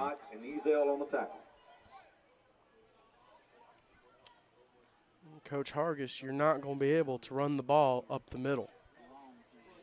You can't do it. I think that's their. You should have a wire in there in Sam Montgomery's ear. I think I need a wire in Sam Montgomery's ear. Yeah, that's their offensive coordinator, who's been leading them for their rushing. I believe he was the offensive coordinator last year. He was. So it was in the same strategy from last year.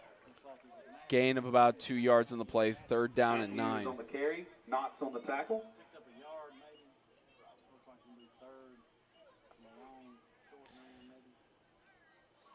It's quite not a blowout just yet. We saw the similar score with the Lancaster Knights and Tennessee Heat game 2 Thursdays ago,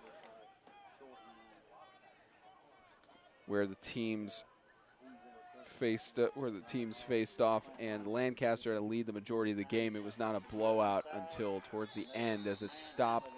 Ball is spotted for a gain of about 2 yards on the play for a 4th down and 6. A total gain of maybe 3 or 4 yards, maybe, for Sewanee. I mean, that again, that's the problem with this offense. And I know now that it's 32-6, your mind frame is let's get out this game, let's get back to Sewanee, and let's get ready for next week. But I mean, it's hard to come back from this far down. I mean, you look at the one game they got behind. Here's a punt away. Trahan is back to receive. He's just going to let it bounce to the 30-yard line. And Riverside will take over on offense. But what I was saying, if you're Sewanee, you want to get out this ball game. You want to head to next week where you host Franklin Christian Academy. And then the week after that, you have a Saturday game, so you got an extra day of rest, and you host Bowling Green Christian, and then you head to Lighthouse. So you're playing 3 teams that, we don't know how – Bowling Green's on a bye this week. and FCA has several losses, and the Lions had a loss the other night, last Friday night. So if you're Sewanee, you want to get back to Sewanee and regroup and just get ready. It's a ball loose, incomplete pass, second down and 10. Now, if you're Riverside, you can't be getting sloppy. Just because you got a lead doesn't mean you get sloppy, because that can become your MO. And that can become your MO that late in the game, if you get up by a little bit, all of a sudden they get – and then you got a team that says, you know what, we're just going to hit cruise control first half, second half. We're going to take off on you. And you got to be careful. You got to – and especially when you quit playing, that's when you get hurt. Second down and 10. Rebelski, right side, toss, intended for Trey and couldn't make the one-handed catch, incomplete. McLean on the coverage there, and a great job. Great job to make that stop. Third down, 10. Just a bad pass by Rebelski. And again, that's going to happen. But overall, with this freshman, I have been very impressed. Very impressed. I know he's got a couple years of JV, like I've said. I'm very, very impressed with how he's done. Third down and a huge third down and 10. I think if you're River and really, Sewanee tonight has not been able to get to Rebelski for the most part. Jalen Tillman's been on him, and he's been pressured some. But that Riverside offensive line has done a great job of protecting the freshman quarterback. And if they can keep doing that, and see, I mean, and they're only blitzing 2, they're only rushing 2, maybe 3. And so they're able to keep that protection up. But, you know, they need to keep that up and keep that quarterback off the ground. They're already at their second-string quarterback. He's their starter now with David Black getting hurt. So incomplete pass intended for Raymond Hunt. This fourth down, and Riverside is just going to have Riley Hall punt it away. Now, of course, Riverside has a good amount to look forward to going through the rest of the season. If they're playing the same way they have, they already have 1 win in the South. They're looking to potentially go 2-0 in the South. That would be huge to go 2-0. Look at their schedule. They've got Lancaster and Webb at home, so they've got 4 home games in a row. They have Sacred Heart after that, who pulled that up. Oh, a little bit of a blocked and punt. It's called a tip. The referee will not rule a penalty there. Ball is lost. And does Riverside fall on it? And it's no, they're giving it to Sewanee. Sewanee has possession. Jarrett Willis at the bottom of that pile had the ball. And no flag thrown. It looked like Riley Hall, the ball was tipped off by the defender. So let's catch the replay. And all night they've been able to protect Hall for the most part, but you got very rushed there. Just look. Yeah, and they've trying to figure it out. If we just blitz one side of the line, his kicking side, we can break through and get a tip and maybe try to create some kind of spark on special teams. Here's first down and 10. And a timeout called by one of the coaches. I don't know if you can hear that, but you got to love Coach Montgomery. Jalen Tillman on the sideline getting a breather on the bench, and I don't think he knew they were on offense because Coach Montgomery giving him a nice, gentle reminder. 4:10 left to go in the third quarter with the timeout called by St. Andrews Sewanee. The Kingdom.com Extreme Game of the Week. It's brought to you by Kingdom.com, the ministry technology provider. Grace Point Healthcare, modern medicine the old-fashioned way, and by Tennessee High School Football.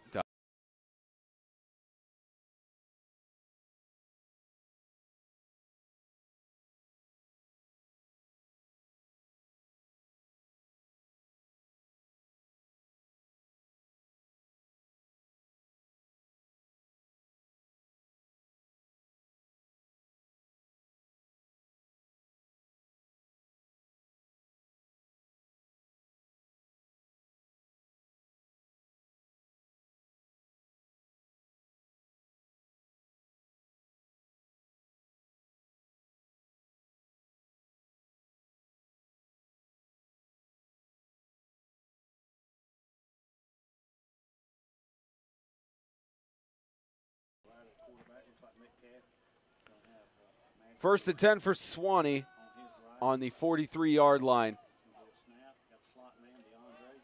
Scrambles, looking for the quick pass, gets it, but immediately met by the Riverside defense.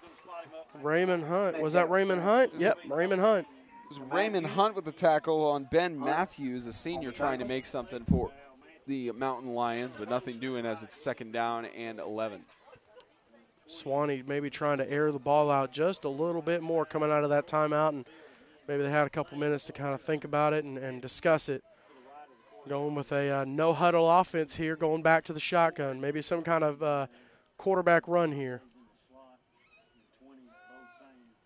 So shotgun. Here's Metcalf going up the middle. Metcalf, it looked like it was a horse collar. Oh my gosh. Raymond Hunt laying the wood to Metcalf. I called it, though, quarterback run. It didn't look like it was designed, man. Yeah, it was draw. It looked like a horse collar on this as well. Boom. Pulled from behind. Man, that's highlight reel material right there. It's also horse collar material there, man. Yeah, Grabbed him straight from the back of his shoulder pad. Ref no see, ref no call. Indeed.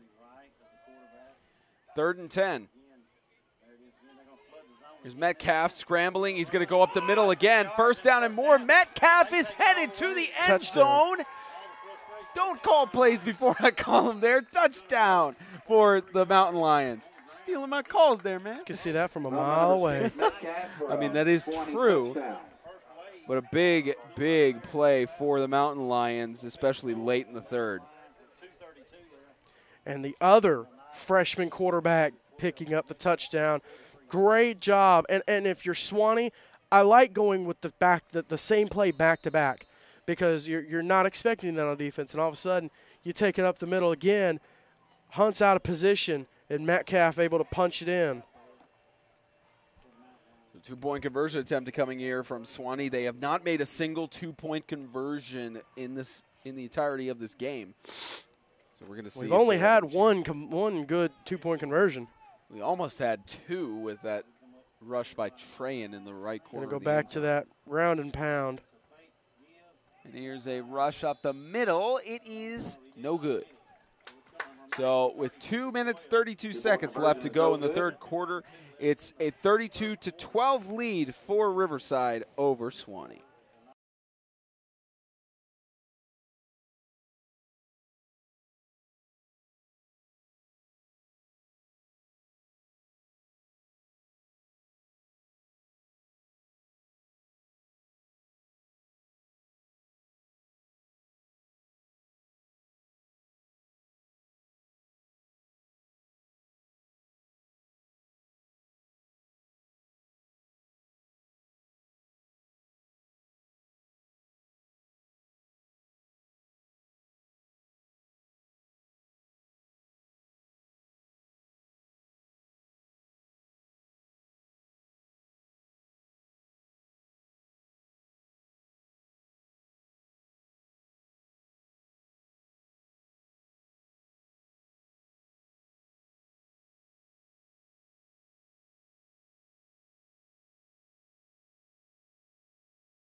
there for me.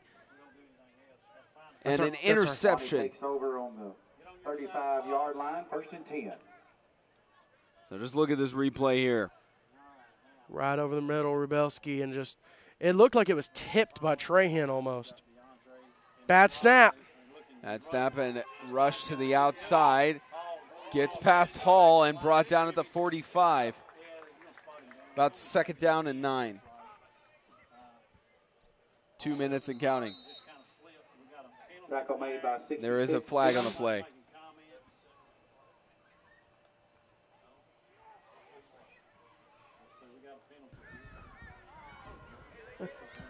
Illegal participation on defense. 9 men on the field. 15-yard penalty. 1st down. That is a killer Too many for men. Riverside. Too many men on the field, so that's headed for an automatic 1st down for Sewanee, especially to get the ball with the interception. That's a massive move. Down to the 20. You're now down 32-12. You score here. You've cut the lead in half. See what they can do. Sewanee trying to start a potential comeback here. Clock is going to run down.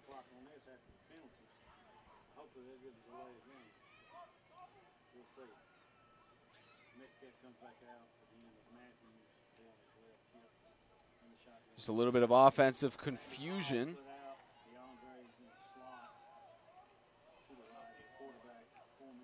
Ball snapped. Looking for the pass. It's going to be a rush up the middle. Gets through. And met by a 2nd player with the ball popping out, but it's ruled down. Ruled down by contact. He was down by contact. It's Metcalf with the carry. What a great run again by Metcalf. These freshman quarterbacks for Sewanee, they hit a little bit of a lull, but they are absolutely, Metcalf coming off limping a little bit. He took a good little lick there at the end. Under 60 seconds left to go. DeAndre Tate headed back into the game, back into the ball game. They're going to go shotgun. Flag on the Sewanee sideline. Warning. St. Andrews. That's their first warning. So sideline warning for the Mountain Lions. At least it was not a penalty. That would have been a drive killer right there with the penalty. Clock will continue to run. Here's Tate. Tate to the left, trying to get his way in, and he will. Unstopped. Touchdown, Sewanee. No flags. Tate. Touchdown, Sewanee. It's now a 2-possession game. You get the 2-point conversion attempts, you go up by 2. And DeAndre Tate, freshman. I'll tell you, Webb's got a freshman quarterback. Riverside, same for Sewanee. We're going to get a timeout here. It looks like time on the field. Oh, there's the play to the outside. And what a great run. What a great run. And you got it's a player injured on the field. The situation. I can't tell who it is on the edge. It looks like it is somebody from Riverside. They are going to resume play since it is on the field. 2-point conversion attempt. And here's to the outside. Tate trying to push in. Nope. Just short. 2-point conversion, no good. Good stop there for Riverside. That's a big stop. If not, you're only down by 2 touchdowns, and they can miss the 2-point conversions and still tie it with you. Big stop there.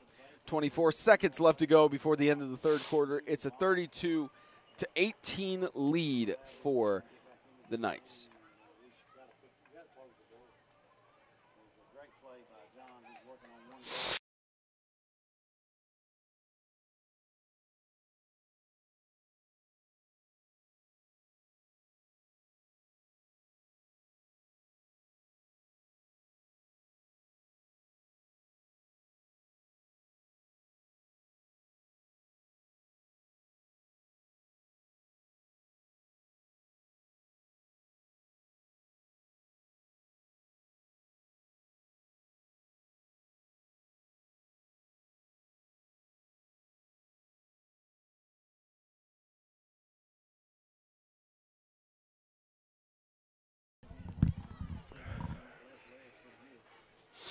Kickoff here for Sewanee.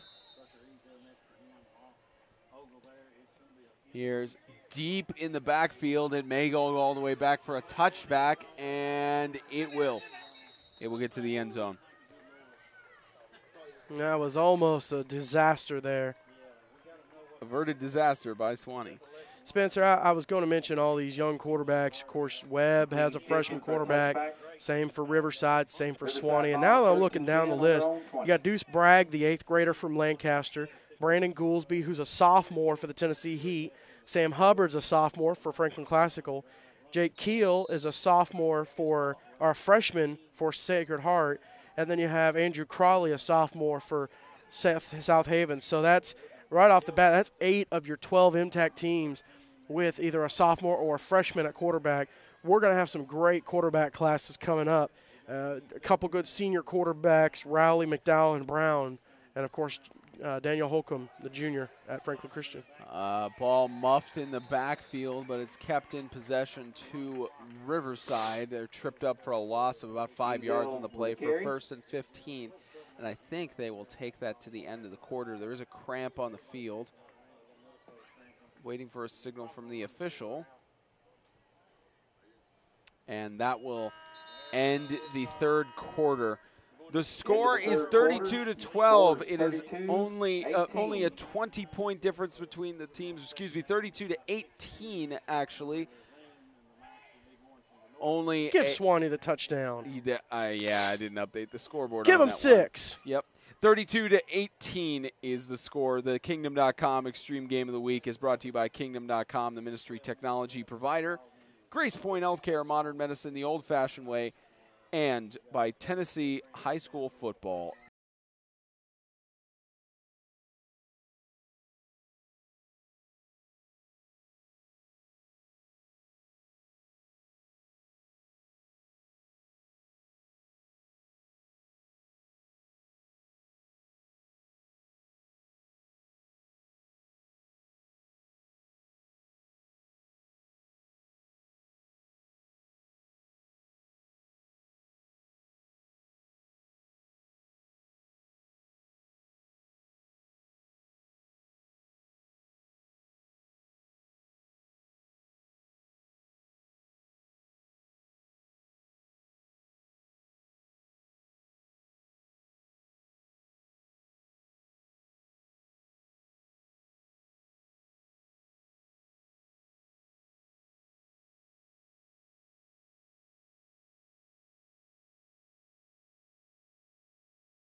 But it's such a crucial time.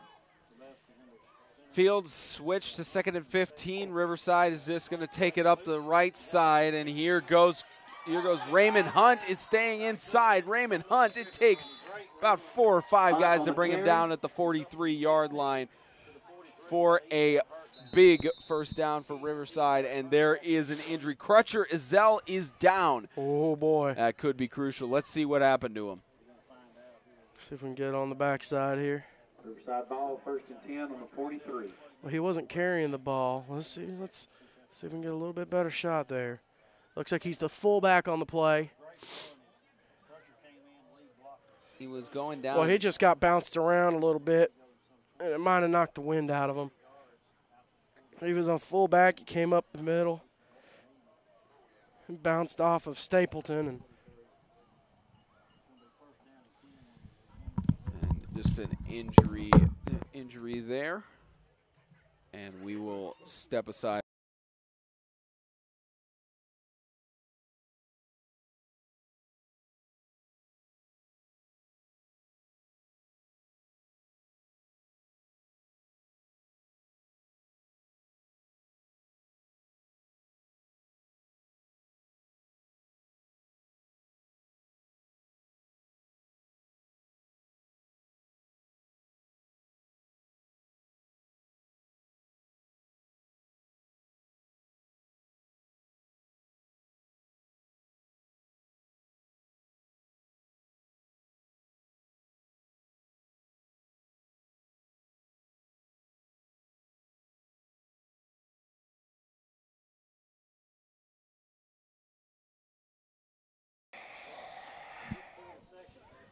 I know one too. I'm married.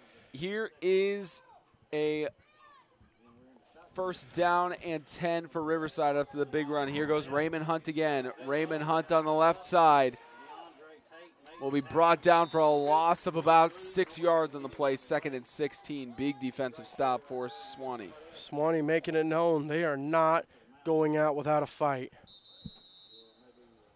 Raymond Hunt on the carry. Time on the field for another Sewanee injury. Well, another injury. It's just this time it's Sewanee and not Riverside. I believe they are looking at. I believe they are going to look at Crutcher Ezell, or they're looking at him on the sideline. I can't tell who's down. Looks like cramps for Crutcher Ezell. Yeah, Crutcher Ezell being looked at on Riverside's sideline. Not sure who is down for Sewanee. It's the unfortunate time to get injuries, especially is towards the end of a game like this. Your color commentator has a little bit of an injury with a cramp. Yeah, you just having to stretch out a cramp there. So we will step aside.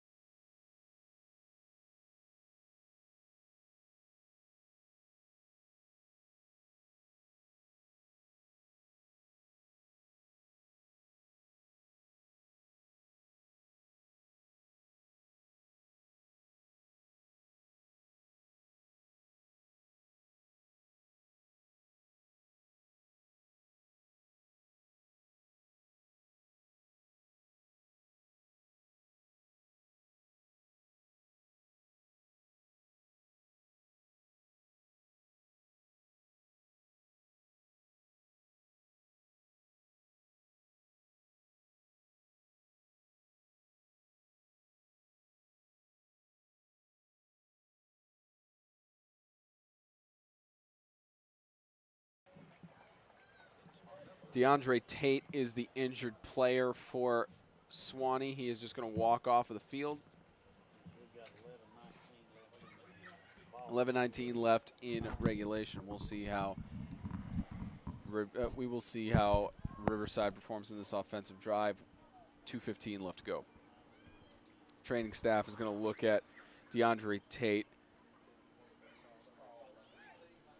We'll see how he performs going through the rest of the season.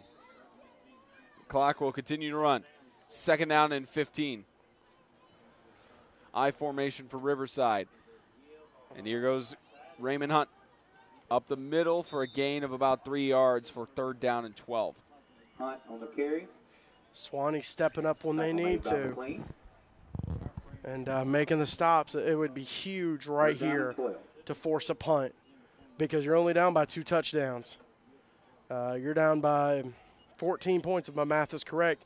You get the touchdown in both of the 2-point conversions, you take the lead. If you get at least one, it's a tie ball game. A little homeschool math for y'all. So 3rd down and 12.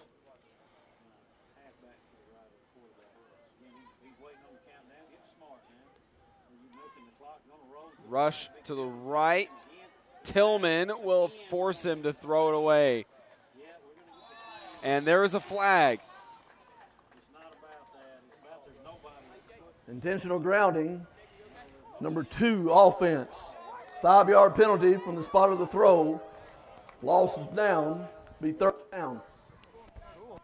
So ruled a loss of down for intentional grounding. I couldn't tell if it managed to get past the line of scrimmage on that one, but it's a loss of down for Riverside. We've got a tough officiating crew when it comes to intentional grounding. They are not playing around, and that takes it to 4th down and, again, about a quarter of the field. 4th down. And Riley Hall's going to have to punt it away, and he's going to have to do a heck of a job flipping the field on this play. So 4th down for Riverside as Sewanee is down by 14. Hall back to punt.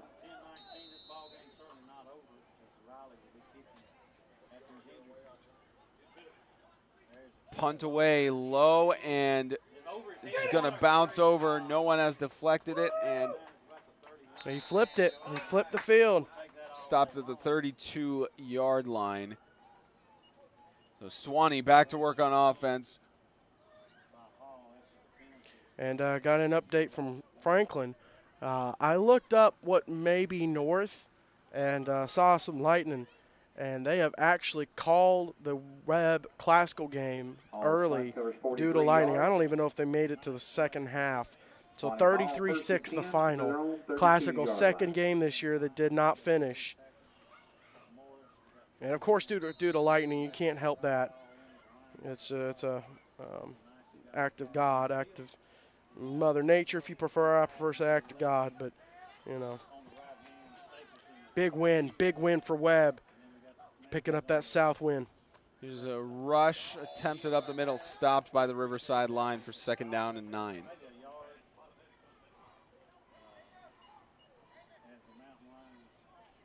Stapleton on the carry. Tackle made by Hall and Knox. 2nd down and 9. And Sewanee, there's plenty of time. They've got to get it going. They're going back to the shotgun here. 2nd down they're gonna and go 9 and take another rush. Ball is loose and fallen on for actual gain on the play for Sewanee to the 39-yard line. I don't think that was intentional, but they didn't go to the shotgun though.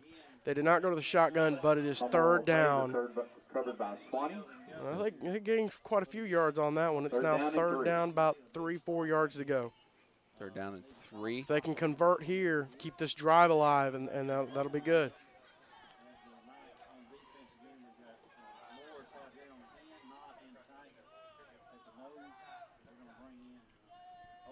So 3rd down and 3. Ball loose again and a loss on the play.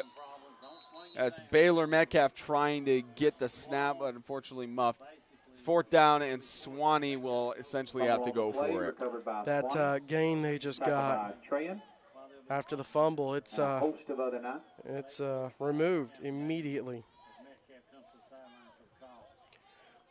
So that Webb FCS game called early, as James mentioned, 33-6 the final score there. So FCS has not finished a full game thus far on the season. Well, they did. They finished Riverside's game last week. That's right. Game against Riverside. They have not finished 2 games on their season thus far, credited to wins for Bowling Green and Webb. It's now 4th down and attempted rush. It's going to be a turnover on downs. Riverside big stop there for Riley Hall. Tackle by number 33, Hall. Riley Hall with the stop, and Riverside essentially just needing to run down the clock here. Riverside. Let's get a shot of Hargis.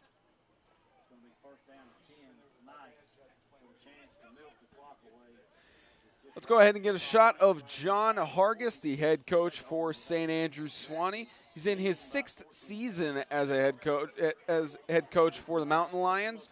A record of 14-27, which the score holds, that'll move down to 14-28. And of course, the Mountain Lions were 8-1 last year, ended up participating in the MTAC Bowl and won it against the Lighthouse Christian School Lions. As Trahan going on the left side, John Trahan avoiding 2 tackles. John Trahan is off to the left side, and John Trahan will be brought down. Stopped by Metcalf from getting to the end zone. Almost could have been a touchdown there, but John Trahan with the reception, with the huge rush. Great run there, and Trahan just avoiding all tackles there. Until the very end, and then he couldn't avoid it.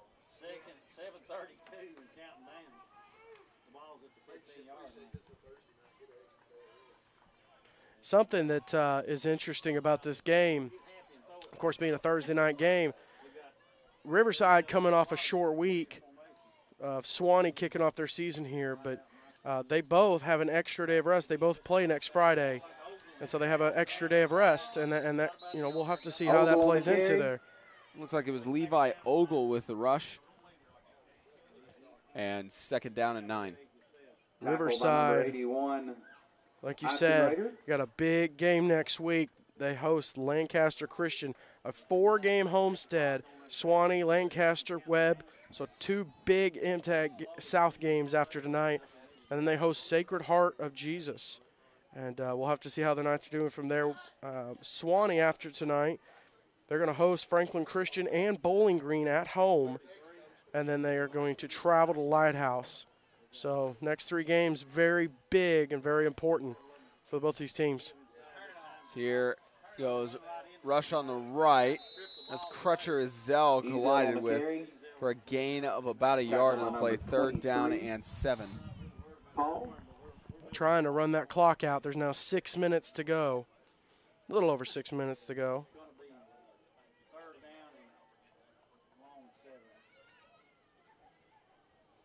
Now exactly 6 minutes and winding down. Riverside just trying to rush down the clock.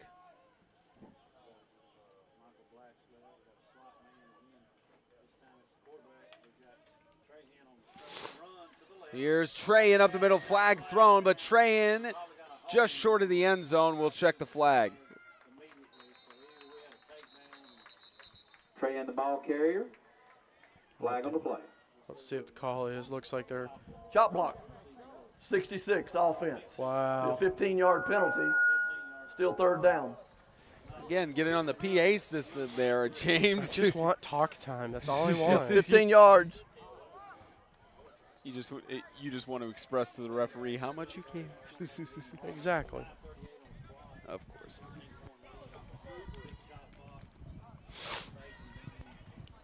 That'll move Riverside back quite a bit. So instead of almost scoring a touchdown. And referee still having his lapel mic on. That wasn't loud at all. Not, of course not. Not for you guys anyway. So the clock will. 3rd down, about a quarter of the field to go. Yep. Third down and long on the 25-yard line. And they're waiting for that back judge to give him the countdown. It's away! Toss on the right, incomplete. Intended for Michael Black. 4th down. Now it's 4th down. Do you now you're going to spot the ball at about the 15-yard line, maybe 16-yard line. Go back 7 yards, so you're looking at the 23, 10 yards for the end zone, 33-yard field goal. Think Riley Hall can make it? Well, he didn't make You that might extra point. You might as well give him a shot. I mean, you're going to be on the flip side, though. You do give him the ball at about the 26-yard line. He did make the extra point earlier in the game, and we haven't seen him try to kick since. So here's Trayan in the backfield. He's just going to take the rush up the middle. He's not going to make it back to the 1st down marker without being pulled down. But he does get the Ball ball goes over on deeper downs. into Sewanee territory. So now under White 5 football. minutes to White go. football. And Sewanee, they're Coming in in, a Sammy. hole. They're in a little bit of a hole. Riverside turns the ball over on downs. 1st and 10, Sewanee. And the ref still having his lapel mic on as we tested. 14-yard line. So let's go ahead. Let's go ahead and look at the potential victorious coach coming up here soon.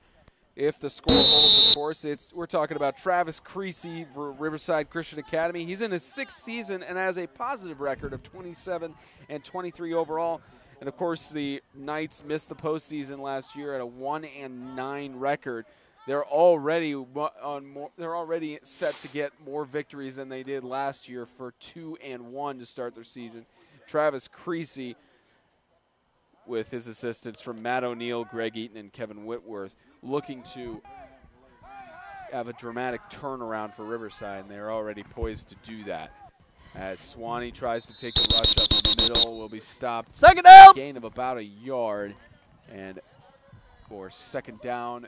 Well, actually, they'll give him a few yards for 2nd down and 7. One of the more casual coaches in the league, if I might say. Yeah. One of the youngest coaches in the league. You look at Jordan Flanders, very young. Let's say young coach. Of course, Jeff Murphy, now the new head coach at the Webb School. I think he's only in his mid-20s. Tom Coughlin was pretty young. But Creasy, some of that youth. And that motivational youth has certainly helped the Knights to keep their hopes up after a 1-9 season, as they now are poised to go 2-1 and flags thrown. Sacred Heart's new coach, Judd Powers, is. And the referee thinking that his microphone is off. You got airtime. You got PA time. Yeah, I got that. I got something on there. Just a little bit. Judd Powers, new head coach for Sacred Heart, is what I was going to say. He's very young. I'll say he's in his 20s as well. So here's a rush up the middle, flags, whistles blown, and not a flag on the play, just whistle blown fairly quickly for 3rd and 12 as we head down to the final 3 minutes. And Sewanee will match their loss record for last year. Only 1 loss on the year to Franklin Christian. Of course, that created the need for a coin toss, 3-way coin toss, to situate the playoffs. Yeah, that's but a big MTAC South loss here. It's one thing if you lose to a team in the North, but to lose it to a team in your division really hurts. It hurts 100% for postseason seeding as Metcalf is going to be brought down in the backfield for a loss of several yards for 4th down and about 15. The clock continues to wind down. Now in the background of this shot, you will see what's called the Knights Roundtable, I believe is what they called it. Brand new concession stand here at Knights Stadium. We haven't tried it. And we needed to. We need to. But when's the next time we're at Riverside? We won't tell you guys, but it contributes to my thinking that I am not against the championship being held here in Fayetteville. And Sewanee is going to punt it away with under 3 minutes left. It's a interesting choice to do that. And they're going to stop it at the 43-yard line. And with 2.5 minutes, it's likely just going to be Riverside rushing it down here. Great hustle by Sewanee to get down there, and a really sportsmanlike move by Riverside to not try to return and not try to rub insult to injury, give insult to injury, just to close out the game like gentlemen.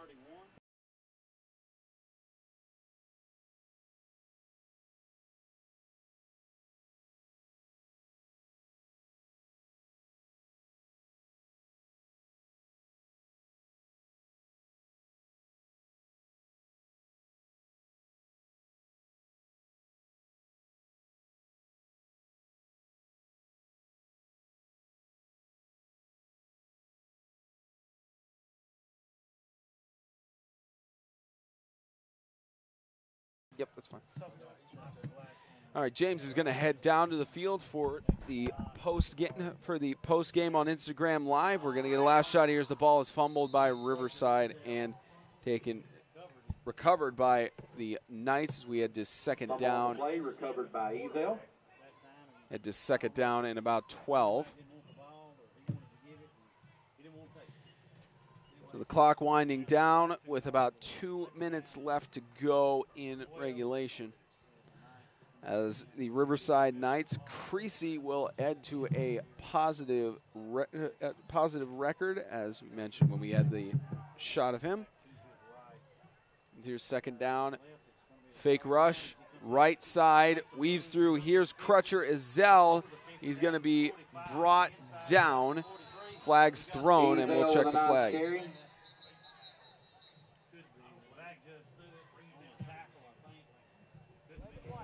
Flag on the play. Inadvertent face mask. Defense, number 11. 5-yard penalty. First down.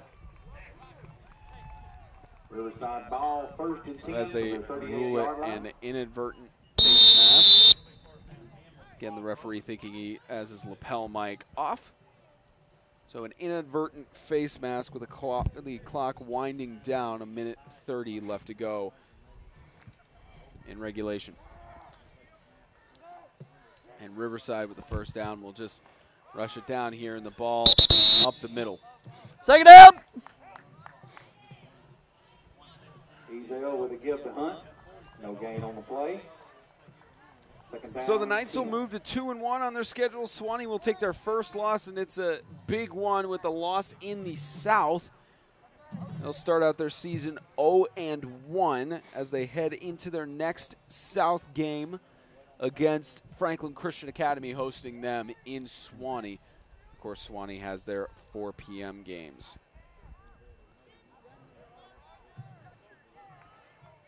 Not having any lights on their field unless they're at the St. Andrew Sewanee College, or excuse me, the Sewanee College.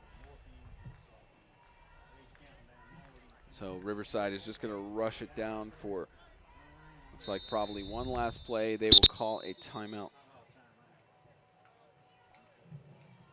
Timeout, Riverside.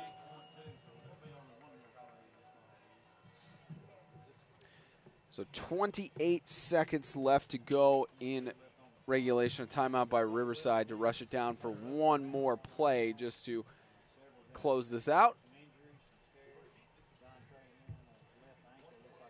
And we'll go ahead and say it now that the Kingdom.com Extreme Game of the Week is brought to you by Kingdom.com, the ministry technology provider, Grace Point Healthcare, modern medicine the old-fashioned way, and by TennesseeHighSchoolFootball.com. That'll be the last time we mention how grateful we are to our sponsors for the night. As with James being down on the field, and us being just a two-person crew, we will be signing off after this play.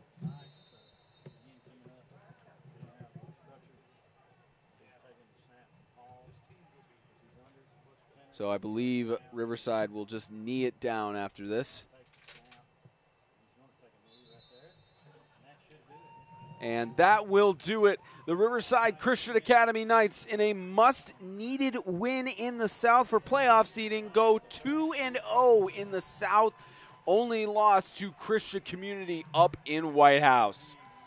32-18 is the final score. Game between your Riverside Knights and Sewanee St. And Andrews. that will end it here Riverside from Fayetteville, over Tennessee, of our triple header this 32-18. weekend. Thank you for tuning in to the Kingdom.com Extreme Game of the Week. 32-18, the final score. We'll see you tomorrow for the Sacred Heart of Jesus High School Knights hosting the South Haven Christian School Patriots as 2 of 3 Extreme Games of the Week. On behalf of James Shannon, our production manager and color commentator for the night, as well as Isaiah Austin and Wayne Weathers, thank you for tuning in to tonight's broadcast. We will see you tomorrow night. Thank you and good night.